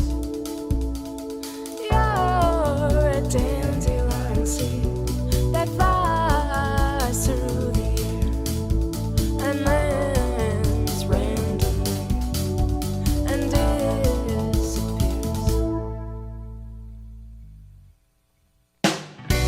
We're freaking out that we started breaking down before momentum picked up. Now all these doors are locked. The trees trick you 'cause they're always standing still.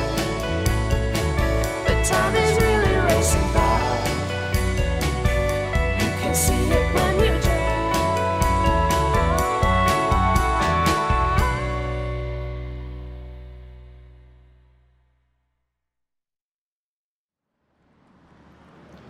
Hey, I'm at the corner of Young and Davenport.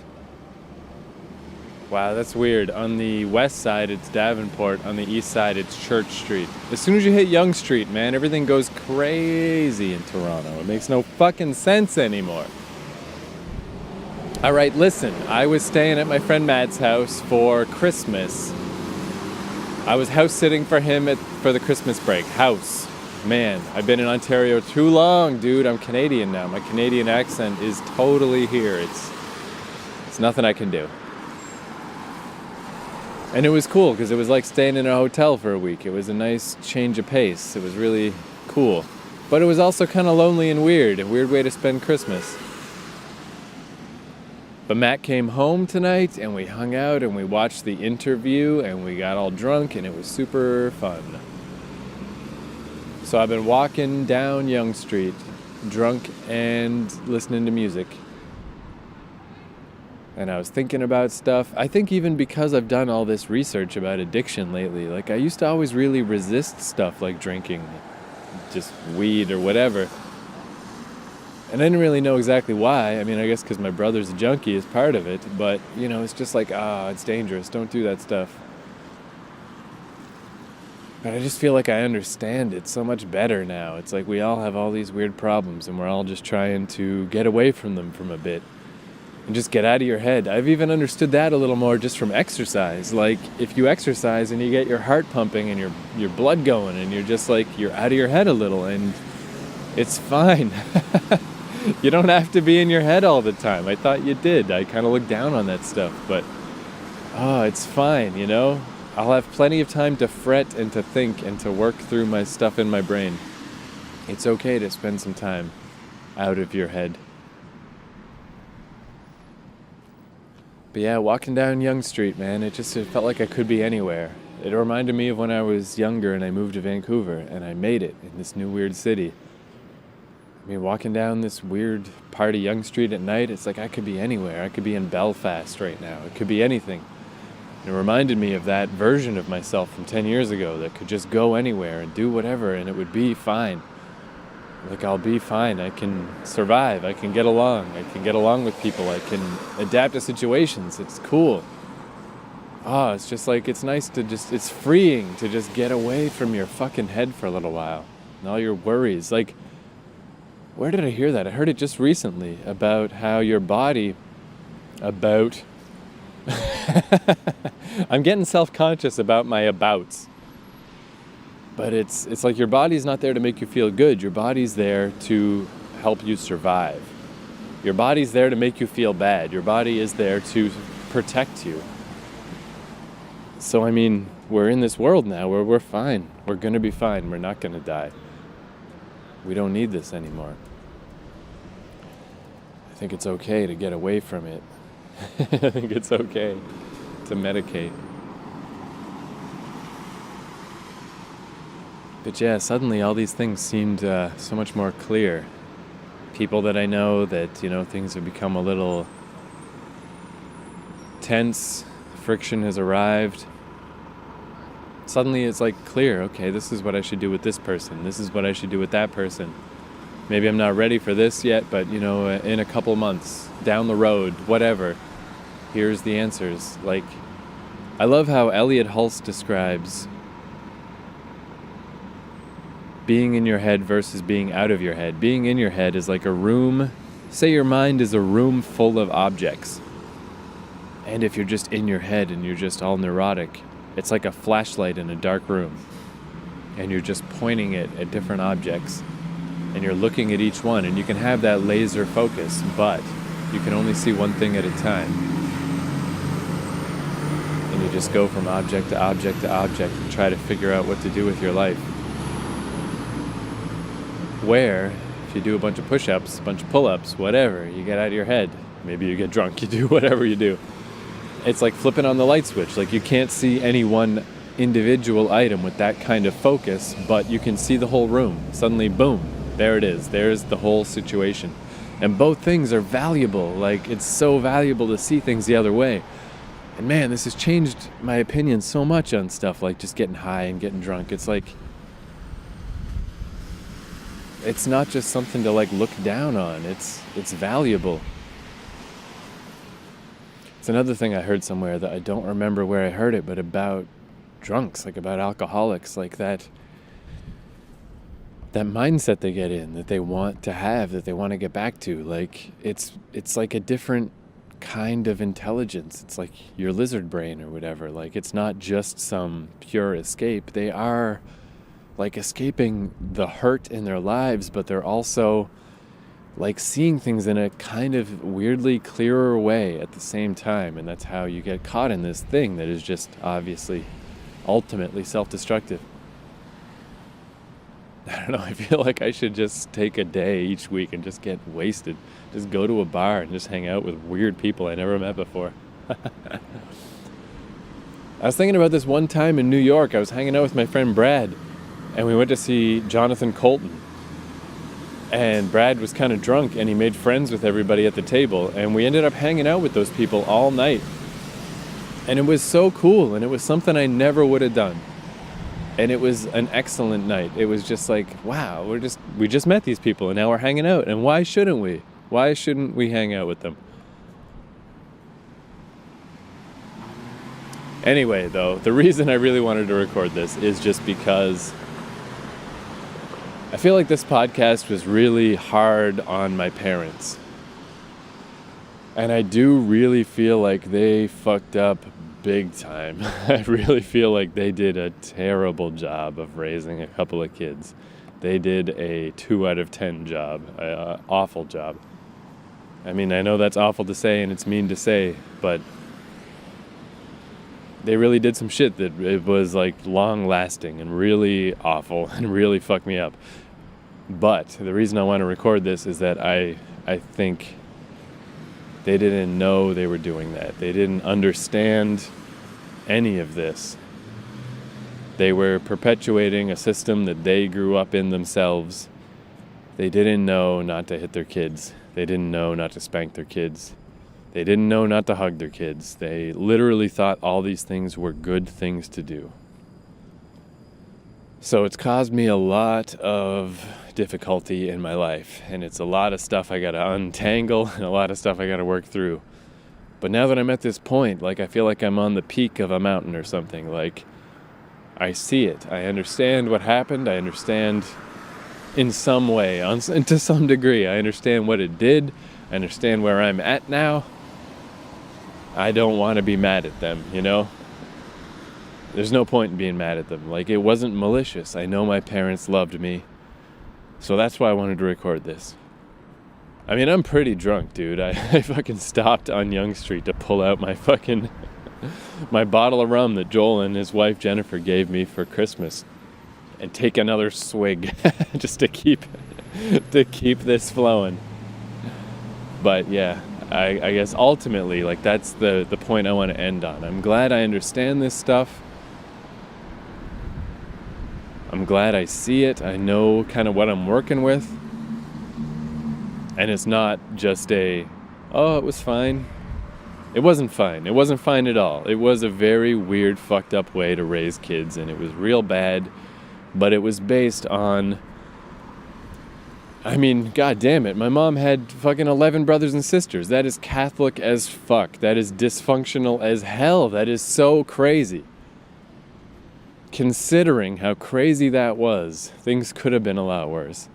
So, I'd like to focus on all the nice, positive, cool things my parents did. I guess that's the thing, is even though they hurt me a lot, and they really did set up some roadblocks that I gotta get past now, some really tough shit, man. They literally helped my brain wire itself in a way that is making my life hard. But that doesn't mean they didn't love me, you know? I mean, it's Christmas and I didn't even call them. I mean, it can't be coincidence. I just forgot every day.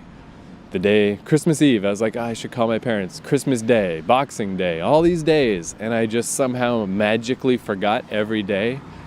And then I didn't remember till 2 a.m. when it was too late. I mean, that's not a coincidence. I don't want to talk to them. I didn't want to go home for Christmas. I don't want to deal with any of this right now. But ultimately, I don't know, I guess that's the message I want to try to impart. If anybody else is in this same boat, I think it's important to see what your parents were like and see how it affected you and see how things can be different in this next generation. But it's okay. You don't have to cut ties. You don't have to be mad at them. You don't have to make it a big issue with them. Because they didn't know.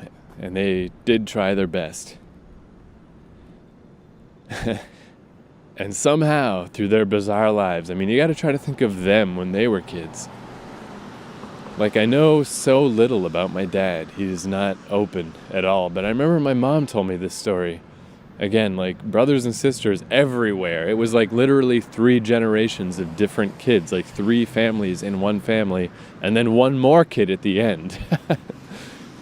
And I assume after that, my grandfather never got laid again.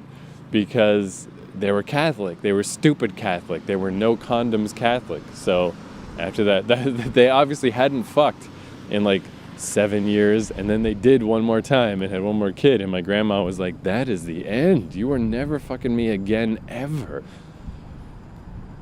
So in that situation with all these kids, east coast of Canada, which is literally the poorest part of North America,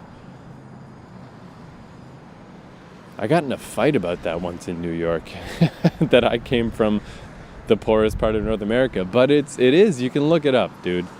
I'm sorry if it seemed like I was trying to big myself up from coming from a shitty place. I'm sorry. Why would I even do that? Anyway, it's weird. Canada, I really think, is the best country in North America. But our worst parts are the worst. The East Coast is the poorest part, and the West Coast, the downtown East Side, is the most destitute, drug-addicted neighborhood in North America. We have the creamy highs, the terrifying lows.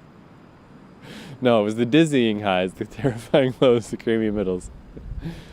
Whatever. Look, I'm sorry. I'm not trying to fight with you, listener. Whoever the fuck you are, I'm sorry if you're upset by the things I say. Okay, wait. Not North America, because Mexico counts, right, as North America?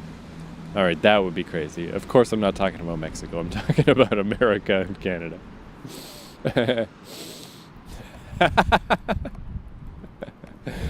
Oh, dude, I fucking drank a lot today, man. All right, let me get this story out. Stop interrupting me. All right, so my mom has all these siblings, and they have no money. They have a dad who works as a customs officer, and a mom who doesn't work. Obviously, she has to look after 10 goddamn kids. It could be a reality show. So my grandmother Molly sent my mom Barbara, gave her $5, I think it was, to go get cough medicine. So my mom went and bought the cough medicine, and on the way home she got distracted. There was like snow everywhere. It's Canada. There was a hill, and she was sliding down the hill. I don't know if she had a sled or what. Maybe there was a sled just around. But she fucked around for a while and was sliding and was having fun, and came home, and she had the bottle of cough syrup in the inside pocket of her winter coat. And when she got home and took off the coat and went to take out the cough medicine, she realized it was broken. The glass bottles back then. It was broken, and the cough syrup had soaked all into her winter coat. So, it was ruined. And I wonder if it was $5. That seems like enough back then to buy 2 bottles of cough syrup. But, I mean, my grandmother Molly Smart, I didn't really know her that well, but she was a harsh lady. She was an East Coast Canadian Catholic woman with more kids than you can count on both hands. Eventually, I mean, the last kid, Caroline, came at the end. It was really like 10, but 10 kids. So she was just angry. She was just upset with my mom. Unbelievable. I sent you to the store to get this fucking cough syrup that I needed so my house isn't full of coughing kids.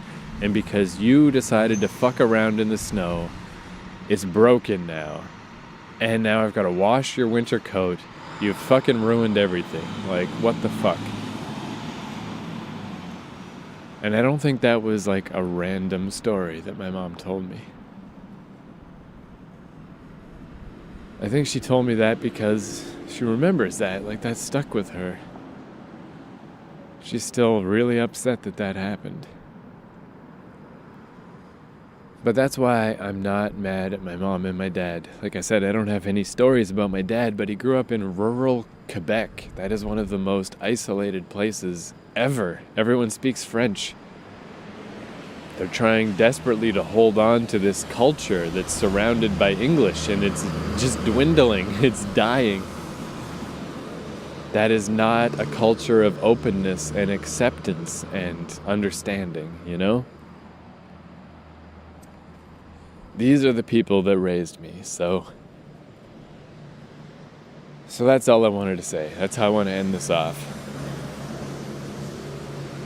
Is that I know my mom and my dad made a lot of mistakes, and they really fucked up big time, and they caused me all these problems.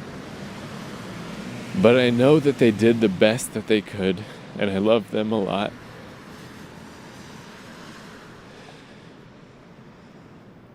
And I wish things could have been better for them.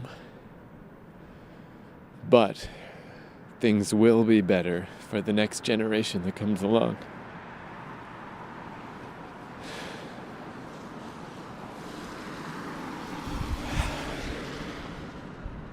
And I mean, really, they did their jobs, right? I mean, that's all biology is trying to do. It's not trying to make us happy. It's not trying to make us not have kids. It's trying to make us propagate and survive. So they did it. They had kids, and they did a weird, fucked up job because of the way they were raised and the weird environment and the weird society that they grew up in. They did the best they could with what they had, and it was terrible. They had garbage and they did bad. But I don't hold that against them, and it's okay because I'm here. I'm here, and imagine how much worse it would be if I wasn't even here, you know? Whatever things went wrong and whatever problems there are, it could be incalculably, I can't even say that word, incalculably worse if I had never been born. So if you look at it that way, if you look at it pass fail, they get a pass.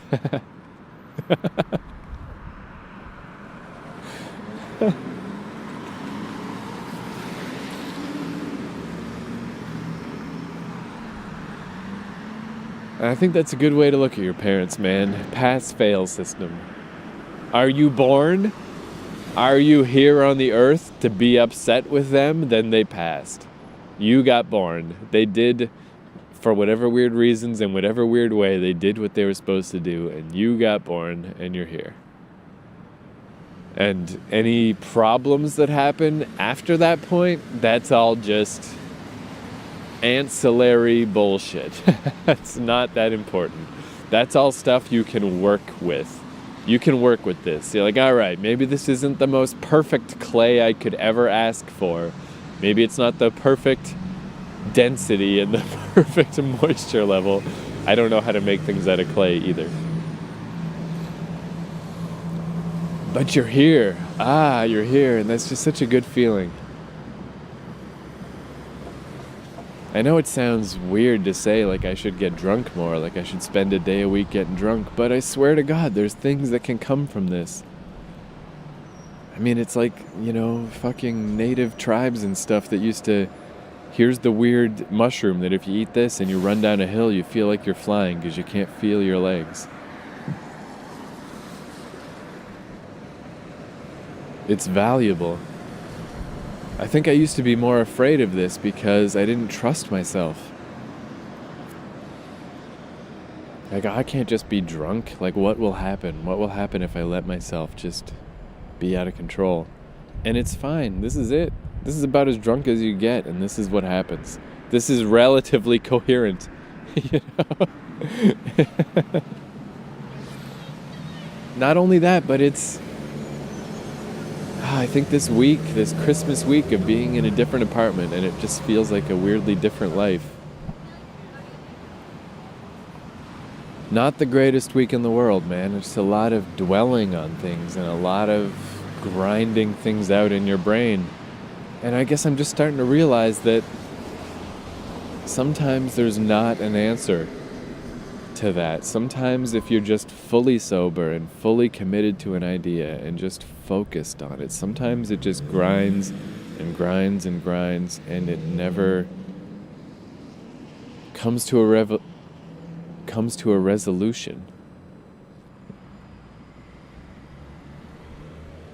And that guy, Dr. Gabor Mate, when he was talking about addiction, he was talking about how there is no answer.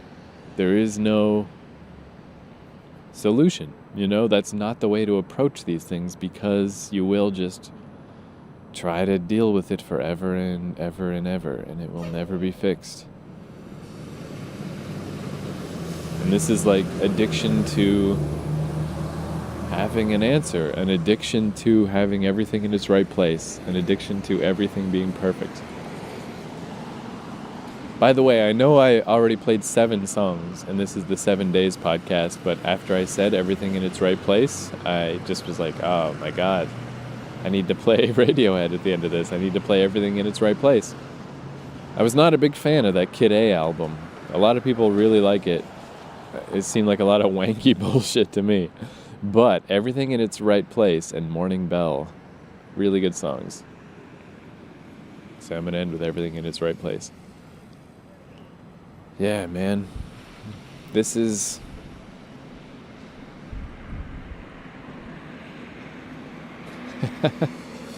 There's still that little analytical part of my brain that's like, is this just drunk talk? You were just about to say, this is valid.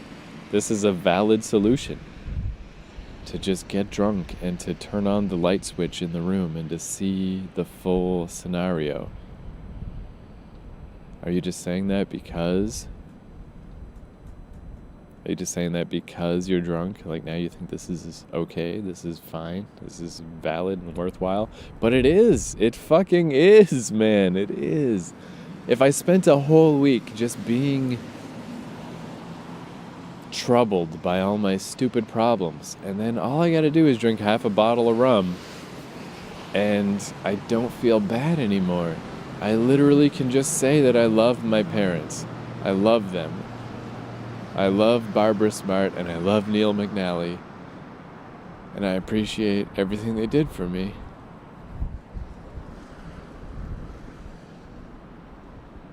Man, that's one of the benefits of North American society, of our weird, super, hyper-industrialized nation, is you can just go to a liquor store, you can just go to a bar, they're everywhere. People argue that alcohol is not the best drug. It's not the most enlightening drug for this type of thing. But whatever, dude, it's legal and I can get it, and it's not the worst. It's really not the worst. Fermented everything. That's been around forever, man. That's been all of human history. Oh, fuck, I left my grapes out, and now they're wine, and now I'm all fucked up. North America is so fucked up, dude. Like, we have no idea. We have no idea how we really got to where we are. Oh, it was all about the specific innovators. It was all about just everything just being analytical and everything just being like a factory setting. Not a factory, like a scientific setting. We're in the lab, we're working it all out. Here we are. But I think the reality is we got way more places by eating that weird mushroom and not being able to feel our legs and running down a hill and feeling like we were flying. That's the human race. We are biological creatures. And fucking with our biology is what got us where we are. Do you ever think about that? I can't believe I'm still recording. When is this gonna stop? But it's such a good feeling, like, oh my god, I've got like 3 people in mind that I've had big social rifts with lately. One of them I still have no solution. I don't know what to do. But the other 2, it's like I see it. I see what to do. One of them I can do this tomorrow. One of them it's going to take 2 or 3 months. The third one I don't know. But I have those solutions. I understood by just like widening my horizons, just by fucking taking this like the razor edge at the end of the sword and just removing it. Like, stop it. Just stop laser focusing on everything and just look at everything. Yeah, dude. Alright, I gotta end this because I gotta go pee. I feel like that was a good image to end on. The Native American guy who eats the specific mushroom and he runs down the hill and he can't feel his legs and he feels like he's flying. If that's not going to bring you solutions to the problems in your life, then I guess you're pretty fucked.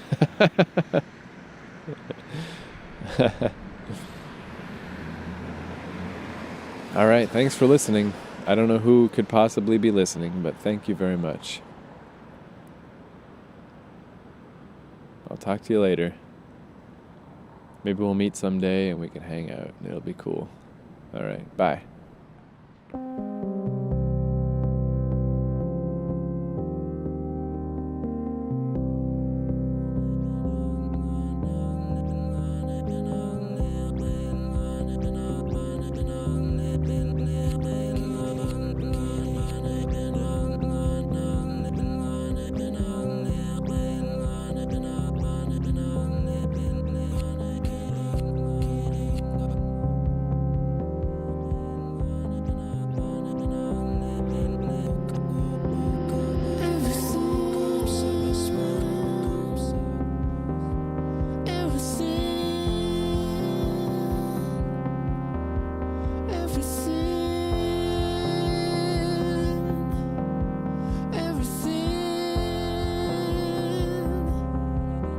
in its right place, in its right place, in its right place, in its right place. Yesterday I woke up sucking on lemon. Yesterday I woke up sucking on lemon. Yesterday I woke up sucking on lemon. Yesterday I woke up sucking on lemon.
Quick postscript. Oh.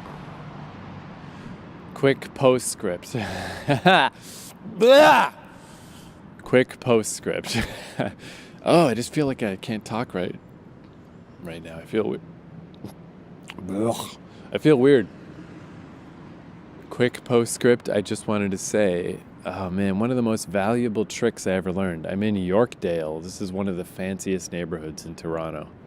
But there's no one around, you know, but it is really fancy and it's super well lit.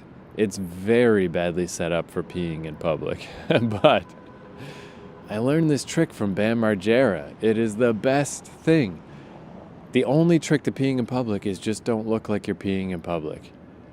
If you stand there with your fucking dick in your hand, you obviously look like you're peeing. This is only applicable to men, I'm afraid. I'm sorry to my female listeners. But if you just pull your dick out and then you check your phone, so you're just a guy standing there checking your phone, the chances that someone, especially in the middle of the night, is going to look and see that your dick happens to be out of your pants is zero. And of course the, social implications. So what? I pissed on the ground. Who cares? It doesn't mean anything. So it's amazing. It totally worked. I just peed and I feel a million times better. Boom. Use that anywhere. That's valuable all around the world. Perfect. Oh God, I feel so much better having pissed. Yeah. Awesome.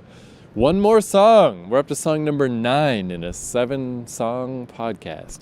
I want to play My Drug Buddy by the Lemonheads, by Evan Dando.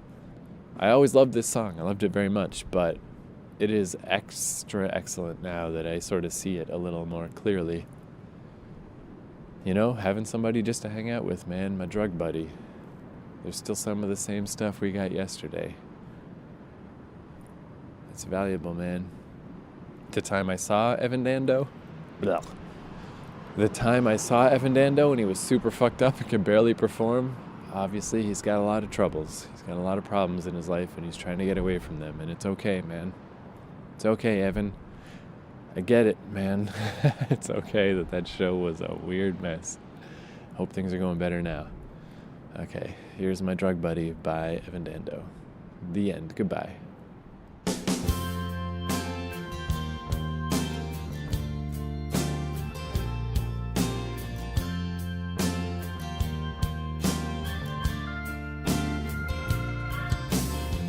She's coming over. We'll go out walking. Make a call on the way. She's in the phone booth now. I'm looking in. There comes a smile on her face.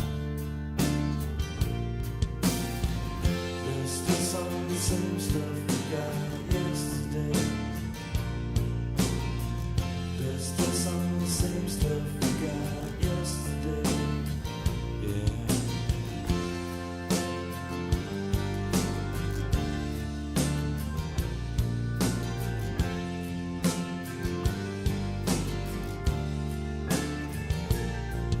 I'm too much with myself. I won't be someone else. I'm too much with myself. I won't be someone else. I'm too much with myself. I won't be someone else. So take off out the owner's door. Walk until it's light outside. Like before when we were on the phone. We have to laugh to look at each other. We have to laugh 'cause we're not alone. As the cars fly up King Street, it's enough to startle us. It's enough to startle us.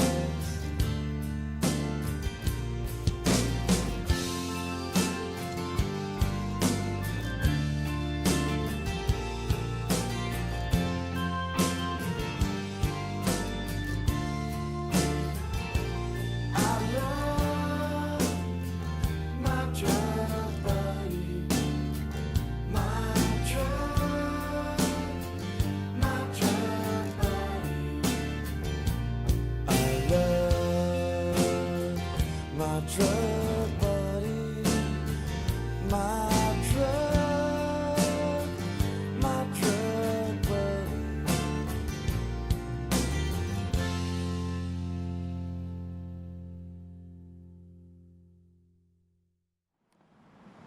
Oh, man, though, as a final postscript, I'm still on Bloor. I haven't caught the night bus yet back to my apartment. It's like an hour later. Yeesh, man, I fucking drank all my rum and it's gone now, so I can't keep escalating this fucking feeling. Jesus Christ, dude, the come down after drinking, this sucks. Fuck, do I feel like shit. I can't believe I gotta go wait for a bus now and ride it home. Ugh. I wish I could just puke or something, but I just can't. Damn, son. The downside to drinking sucks! Sucks dick! So I just want to get that on tape. In case you really think getting drunk every week is a good idea. It's not. This is terrible. All right. Goodbye.